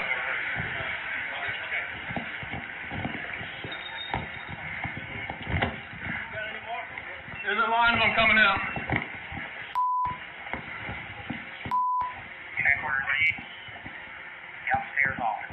Upstairs office. Do you know where the suspect's at? Everybody in the upstairs office. 10-4, two separate upstairs offices, one upstairs and one in the ladder above the kitchen. I'm the DJ for the main room. Okay. Person your landline with the office upstairs in the ladder while kitchen. Advise them to open the door with their hands up and we will extract them. 10-4, there is somebody injured in there. We don't give about that. So the radio's talking about how, you know, dispatch or whatever, like, they are in contact with people that are inside, trapped somewhere, and the officers are saying, yeah, advise them to open the door and put their hands up and come out, and we'll get them out. Like, what the fuck? This is just like Uvalde, you know, you got people calling from the inside, begging for help, and these officers are just sitting outside. You know, and I gotta try to go back here because this officer tells this victim here that we don't give a fuck about that. So what did he say?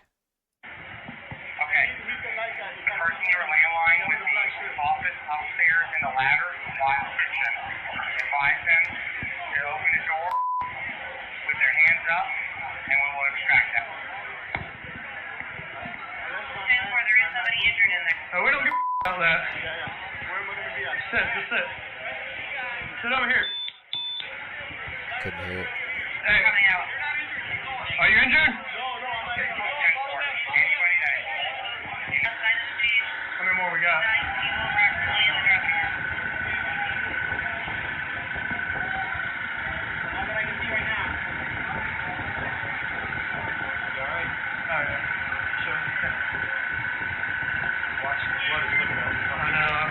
They're all coming from upstairs down.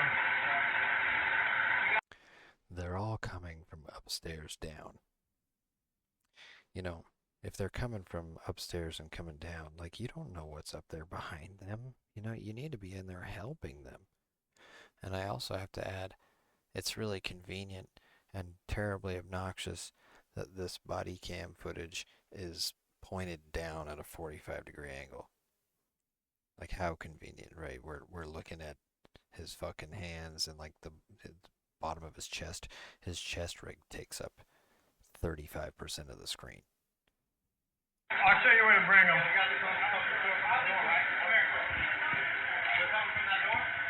Come over here. Yeah, I got them. I got this one. Please help my friends. They're okay. They're very injured. They're coming. Okay. If there's no suspect up there, put your hands behind your back. Put your hands behind your back. You shot. Hey, pat him down. Spread out your feet. Alright, let's go. This way. Just follow. You want to take him? Okay. Notice how they're just sauntering. These people come out of the front door, okay? You know, when you're calling in SWAT and you got a guy in there with a freaking AR or whatever, like, you know, this front door or back door or whatever door it is that these people are coming out of would have to be so much more secure. You know, you'd have shields up there. You'd have the Bearcat up there, you know, that armored police vehicle.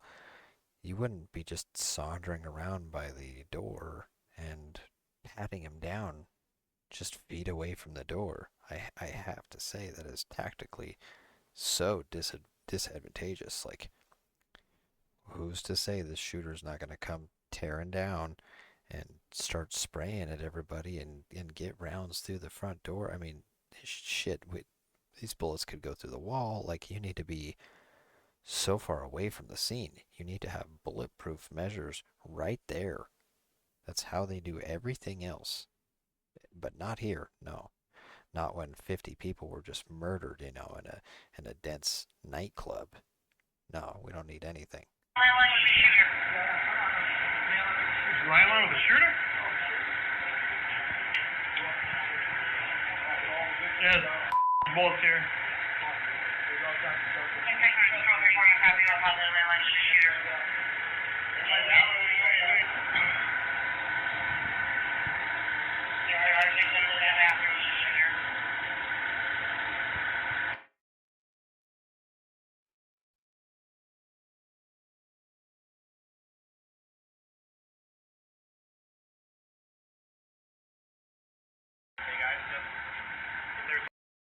People just sauntering as slow as possible. Shots fired or anything like that, unless the inside units are, you know, going bad or whatever it is. Just hold what we got so we're not running into, because we got units on that side facing that way. We don't run into any prospects. So. I think got snipers behind us. Yeah. So, duck out of the way.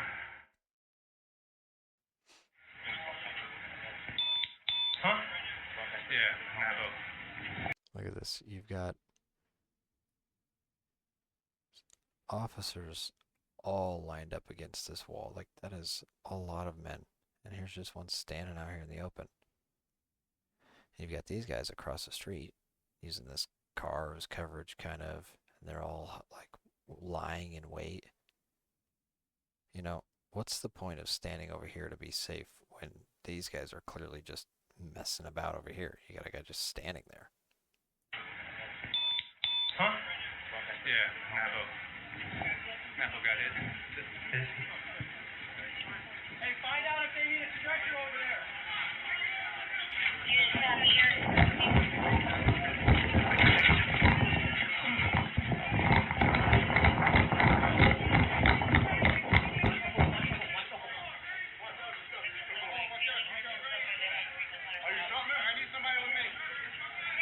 We're here with you. We're here with you.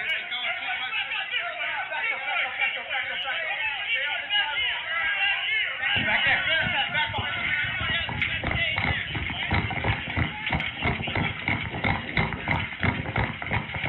Get behind it. Get behind it. Just drop it. Just drop it. What made him run?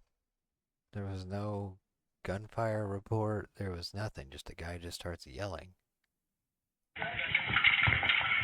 Just drop it. Watch the door in the hole. Watch the door in the hole. Get back over here, man. Come on. Get behind this. There's a hole over there. Stack up. Stack up. He's got his phone out. Just standing here. Look at that little grin. Grin. I'll tell you later. What?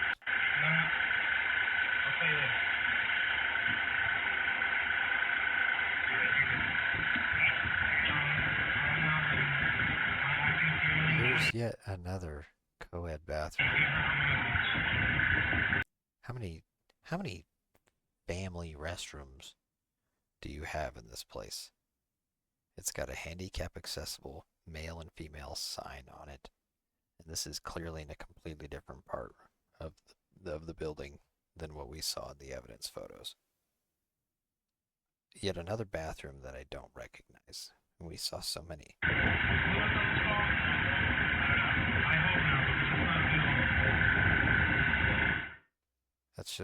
That's weird. I mean, I wish I could get a better layout of this building. I do apologize. Some of my research here is a little scatterbrained, but there's just so much of it, and I've got to get it out while I can, you know. We'll look over this memorial here really quick.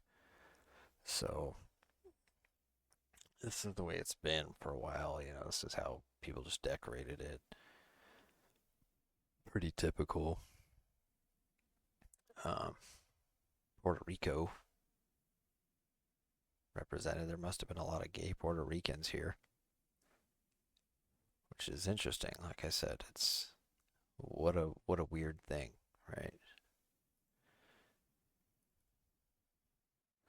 Here, we'll watch this little video here about it. Again, you can skip through this if you want, but the lady does talk about the memorial and all this stuff. I'll just play it. Greg, thank you. Right now, 12:02 this afternoon, a big step forward in the plans to build a permanent Pulse Memorial. Starting Monday, the city will start the process of removing items from inside to be used for that memorial. And once the process is done, the next phase will remove the Pulse sign and clear the site.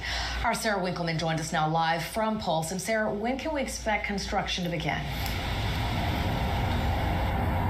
Erica, right now we expect that to begin in the fall of 2026. However, there are still a lot of steps that need to happen between now and then. But the first step starts first thing on Monday morning. The city's facilities division will carefully remove items including chandeliers, a bar top, posters, and other items inside. The items collected will be taken to an environmentally controlled warehouse. That process will take a while, and we expect the site clearing to start in March or April, which is a very welcome step forward for survivors of this tragedy. For me, it's better they demolish the site because it's gonna be healing for us little by little, but it's time to do the memorial.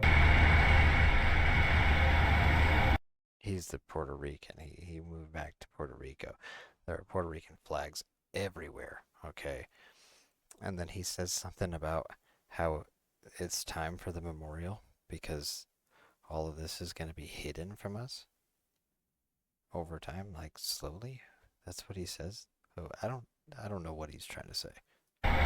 And Joshua still lives with that memory every single day. He actually still has a bullet in his side from that night 9.5 years ago. Right now, he lives in Puerto Rico, but he tells me that he will be back this summer to mark the 10-year mark of this tragedy. And then he hopes to make plans to come back once the memorial is complete out here. That's expected to happen in late 2027. So he wants to come back for a reunion and then the memorial? What makes you want to come back? You know, that's strange. You know, if I was blown up in Afghanistan or something, I wouldn't want to go back a few years later and revisit where I was blown up or something, you know. And especially in a setting like this where, you know, you were supposedly safe, you know, where's the enemy? They're hidden. You'll never know if you're safe, right? You know, a get-together of all these victims are a prime target for the next guy, you know. Let's get all the victims together of the Pulse Nightclub and all the gay people that we disagree with, and let's shoot them again, right? Like that's a prime location and setting for yet another mass killing. You're telling me you would travel from Puerto Rico just to get together with these people again? I don't buy that. That's very weird. Erica. All right, Sarah, thank you. Those survivors still healing emotionally and physically. Now, the effort to build a Pulse Memorial has been going on for a while now. Here's a closer look at those plans. Based on the conceptual design presented by the Pulse Memorial Advisory Committee, there will be a memorial space where the club once stood, a reflection pool, a survivor's wall, and an angel ellipse with 49 columns honoring the lives lost that tragic night. There's a Pulse Memorial Advisory Committee. Like, they went really hard with this. Apparently this is the design that won. This is what they're gonna do. Is what I heard. It doesn't look like what I just saw. I don't know. This could be symbolic. I don't know what this could represent or mean. You know, I just want to present this evidence because, again, maybe somebody else can take another set of eyes and find even more weird symbolism and stuff. Yeah, these are images of what it's supposed to be. You know, you got this strange track, rainbow stuff, and then you go into this, and that's supposed to look like this. What a strange channel you walk through. This is supposed to be in there. The One Pulse Foundation. I don't know, it just seems a little extra. This strange lobby thing that they propose, like what you expect to just bring a bunch of people in and have a tour guide. What are you teaching them here? What do you need? Look, they got a pulse symbol on their chest. You got multiple presenters here, like leading people through the Pulse. It says it right here, National Pulse Museum. What are you gonna put on display? I'm finding little evidence just searching right now. How are you gonna make a whole museum out of this? What in the iRobot is going on? This is very strange. Are you gonna sit down a bunch of people and talk about how 50 gay people were shot dead? You got children all over the place. Women hugging them like, yes. I mean, I know it's just a depiction, but what a strange notion that you want to turn this into like some fucking museum. All right, now we're going to get into some a little bit weirder kind of speculative stuff. If you've checked out my channel at all, which I know not many people have looked at this, I've done some research into Rainbow Six, the video game, and there's some odd, very strange quote-unquote coincidences within the Rainbow Six franchise that is, you could designate it as what's called predictive programming, where this game franchise will depict something happening, and then years later, you know, that event kind of transpires in real life. And particularly with Rainbow Six Siege, we're seeing things transpire not years later, you know, like right next to each other. These events happen. You know, Rainbow Six Siege successfully predicted the big C-19 V-word. It predicted massive wildfires across the globe, just in very eerie manners. You know, you need to look into some of this stuff. Just watch my video because there's nobody else talking about it. There's some weird stuff within Rainbow Six. So, rainbows are associated with gay people. Very clearly, that's their entire symbol, is the rainbow. Six breaks down to 3. We're going to get into some numerology, Freemason, Illuminati type stuff. That's kind of a gray area for some people. People don't want to know about that stuff. That's where a lot of people will turn off. But I encourage you to check it out. So, I just have to mention right now it's 13 degrees. It's a weird Masonic number there in the town that I'm in. Oh, wow. And the second I highlighted that, it changed to 22 degrees. How weird.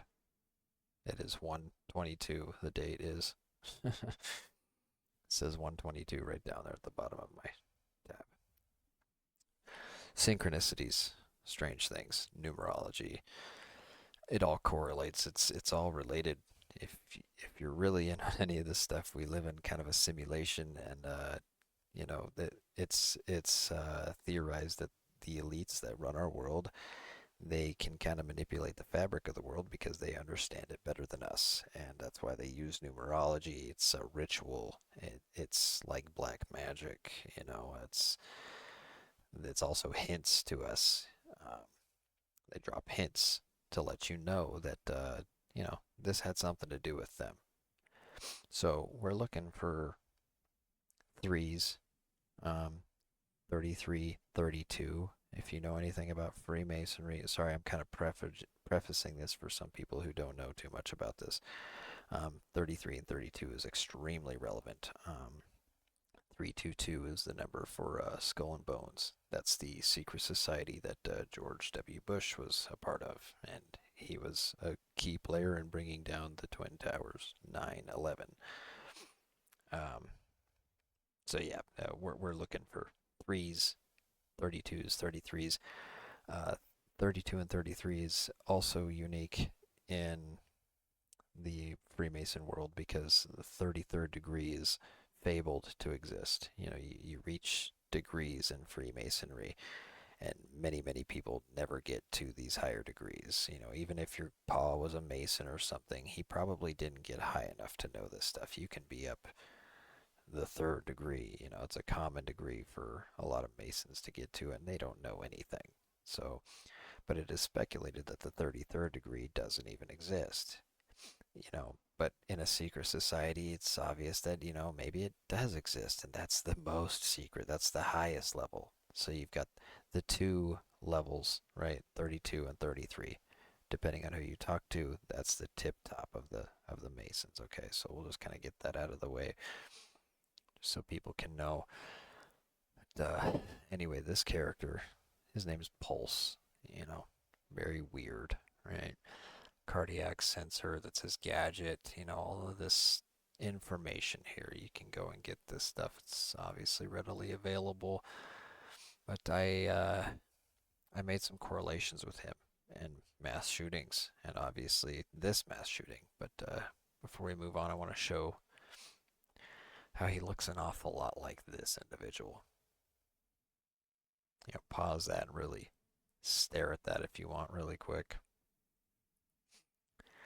That's the Purdue shooter. 121 of 2014. Cody Cousins shot some people, but he happens to look a lot like Pulse. So, unrelated to this shooting, I know, but I just had to show that since the images are up on the screen. You'd be curious, right? So, we'll go into some of the numerology. I just took screenshots. I had ChatGPT run through a bunch of this for me just to make it easier so I don't have to sit there and fucking type it into every little calculator and take notes of it.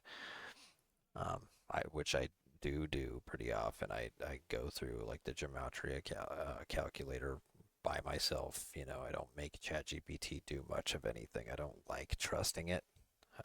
I feel like it's, clearly it's part of the agenda that goes against us. It makes you feel like you're stupid. It tells you you're wrong. It doesn't agree with any sort of conspiracy, So for it to tell me these things is pretty extreme. I had to force it to like, hey, let conspiracy be a part of your test here.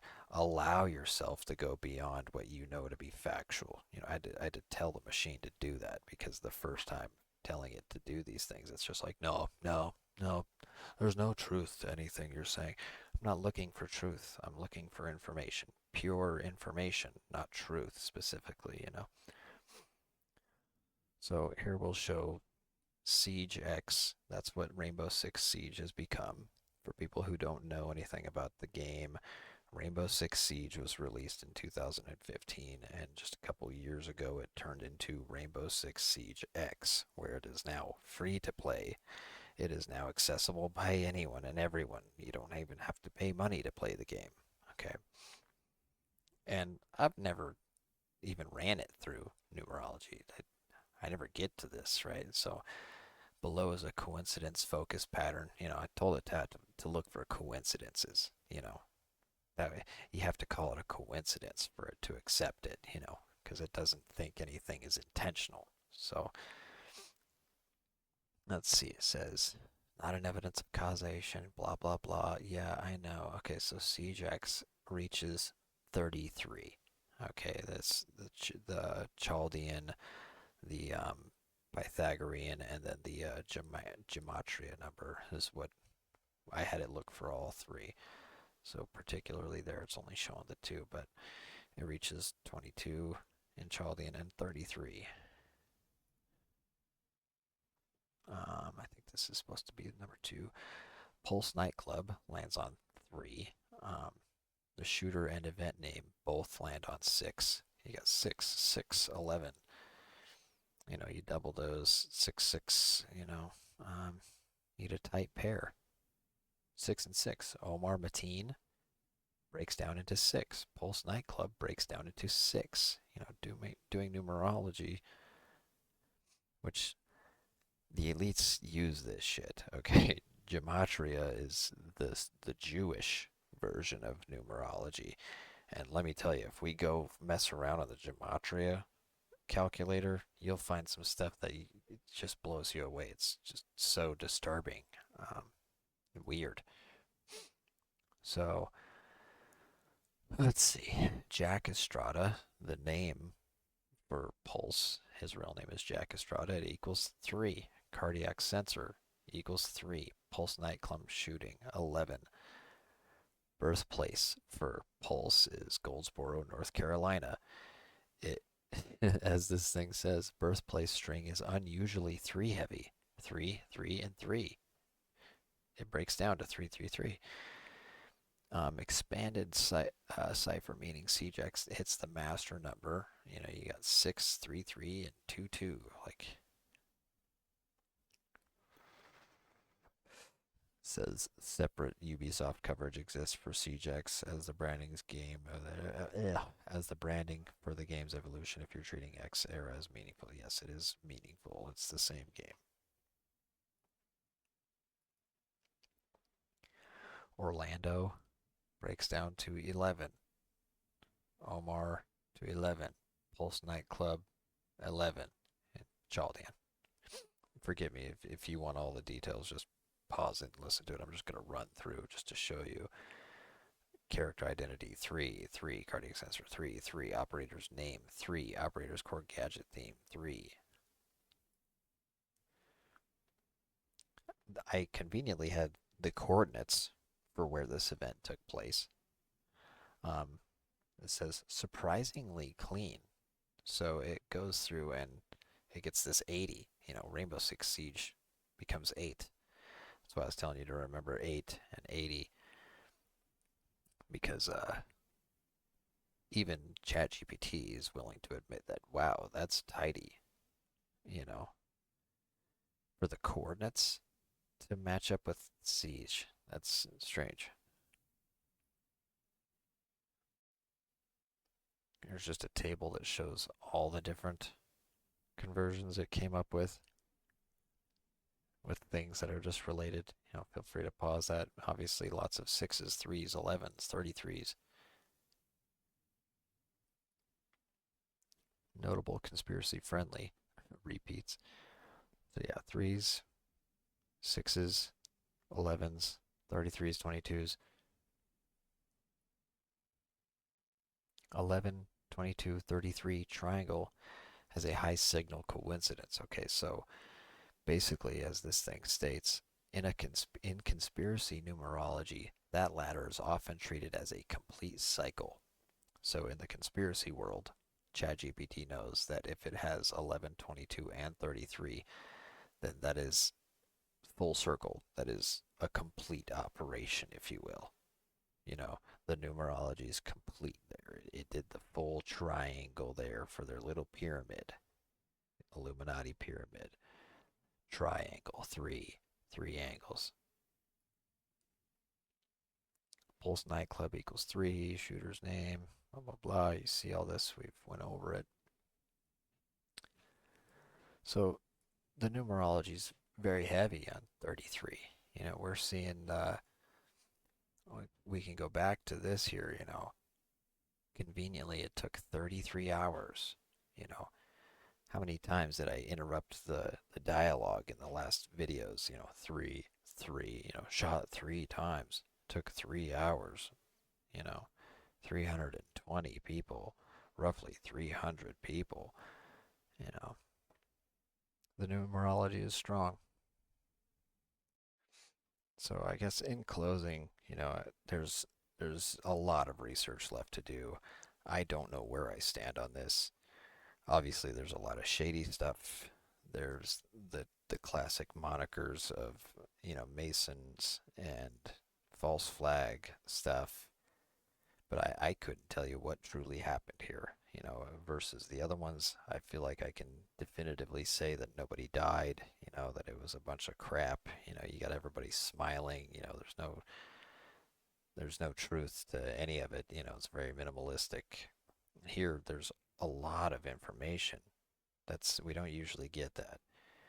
But a lot of the information is interesting. It's not great, you know, the evidence doesn't support the narrative. You know, this guy shot 200 rounds, but then they say that all the shooting happened in the beginning and the end. Yet we have different accounts illustrating that shooting was happening the whole time. You know, we've got guys hearing gunshots getting further away when they are outside at the time. They already ran outside, and then they're hearing shots get further away, as if the guy came back outside again or something. Like, it's just so back and forth.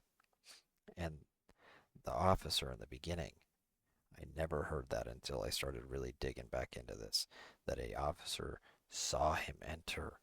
Okay, this is just like the Uvalde thing. Like, they just let this happen. If this was transpiring, they let it happen. They wanted these people to continue to get shot before they entered. They were all very scared to enter. And then when we do see them doing anything at the scene, it's like meandering. You know, again, they're messing around in the door frames, just dinking. They're not too worried about much of anything. We don't see much coverage about other victims. You know, we've heard from Leinen and his mother, you know, like not from him because he's supposedly dead, but we've heard from his mother, and then we've heard from 2 different people that were shot, and then just like a couple quick witness accounts on the scene from people who just seemed like they were full of shit. The guy claiming to play dead for 3 hours, you know. I just don't know where I stand with this. I would like for anyone else to try to engage with me here. Try to look into this yourself. If you have any other information, point me in the right direction, because I would like to figure this one out. I must say that false flags are kind of lowbrow when it comes to conspiracies and things that are going on, but I do recognize that it is entry level for a lot of people, and people need to know that this stuff is faked or staged or inflicted by our own government. That's oftentimes how people are going to get into this stuff to begin with. So, you know, that's why I'm trying to cover a few of these shooters. So, thank you.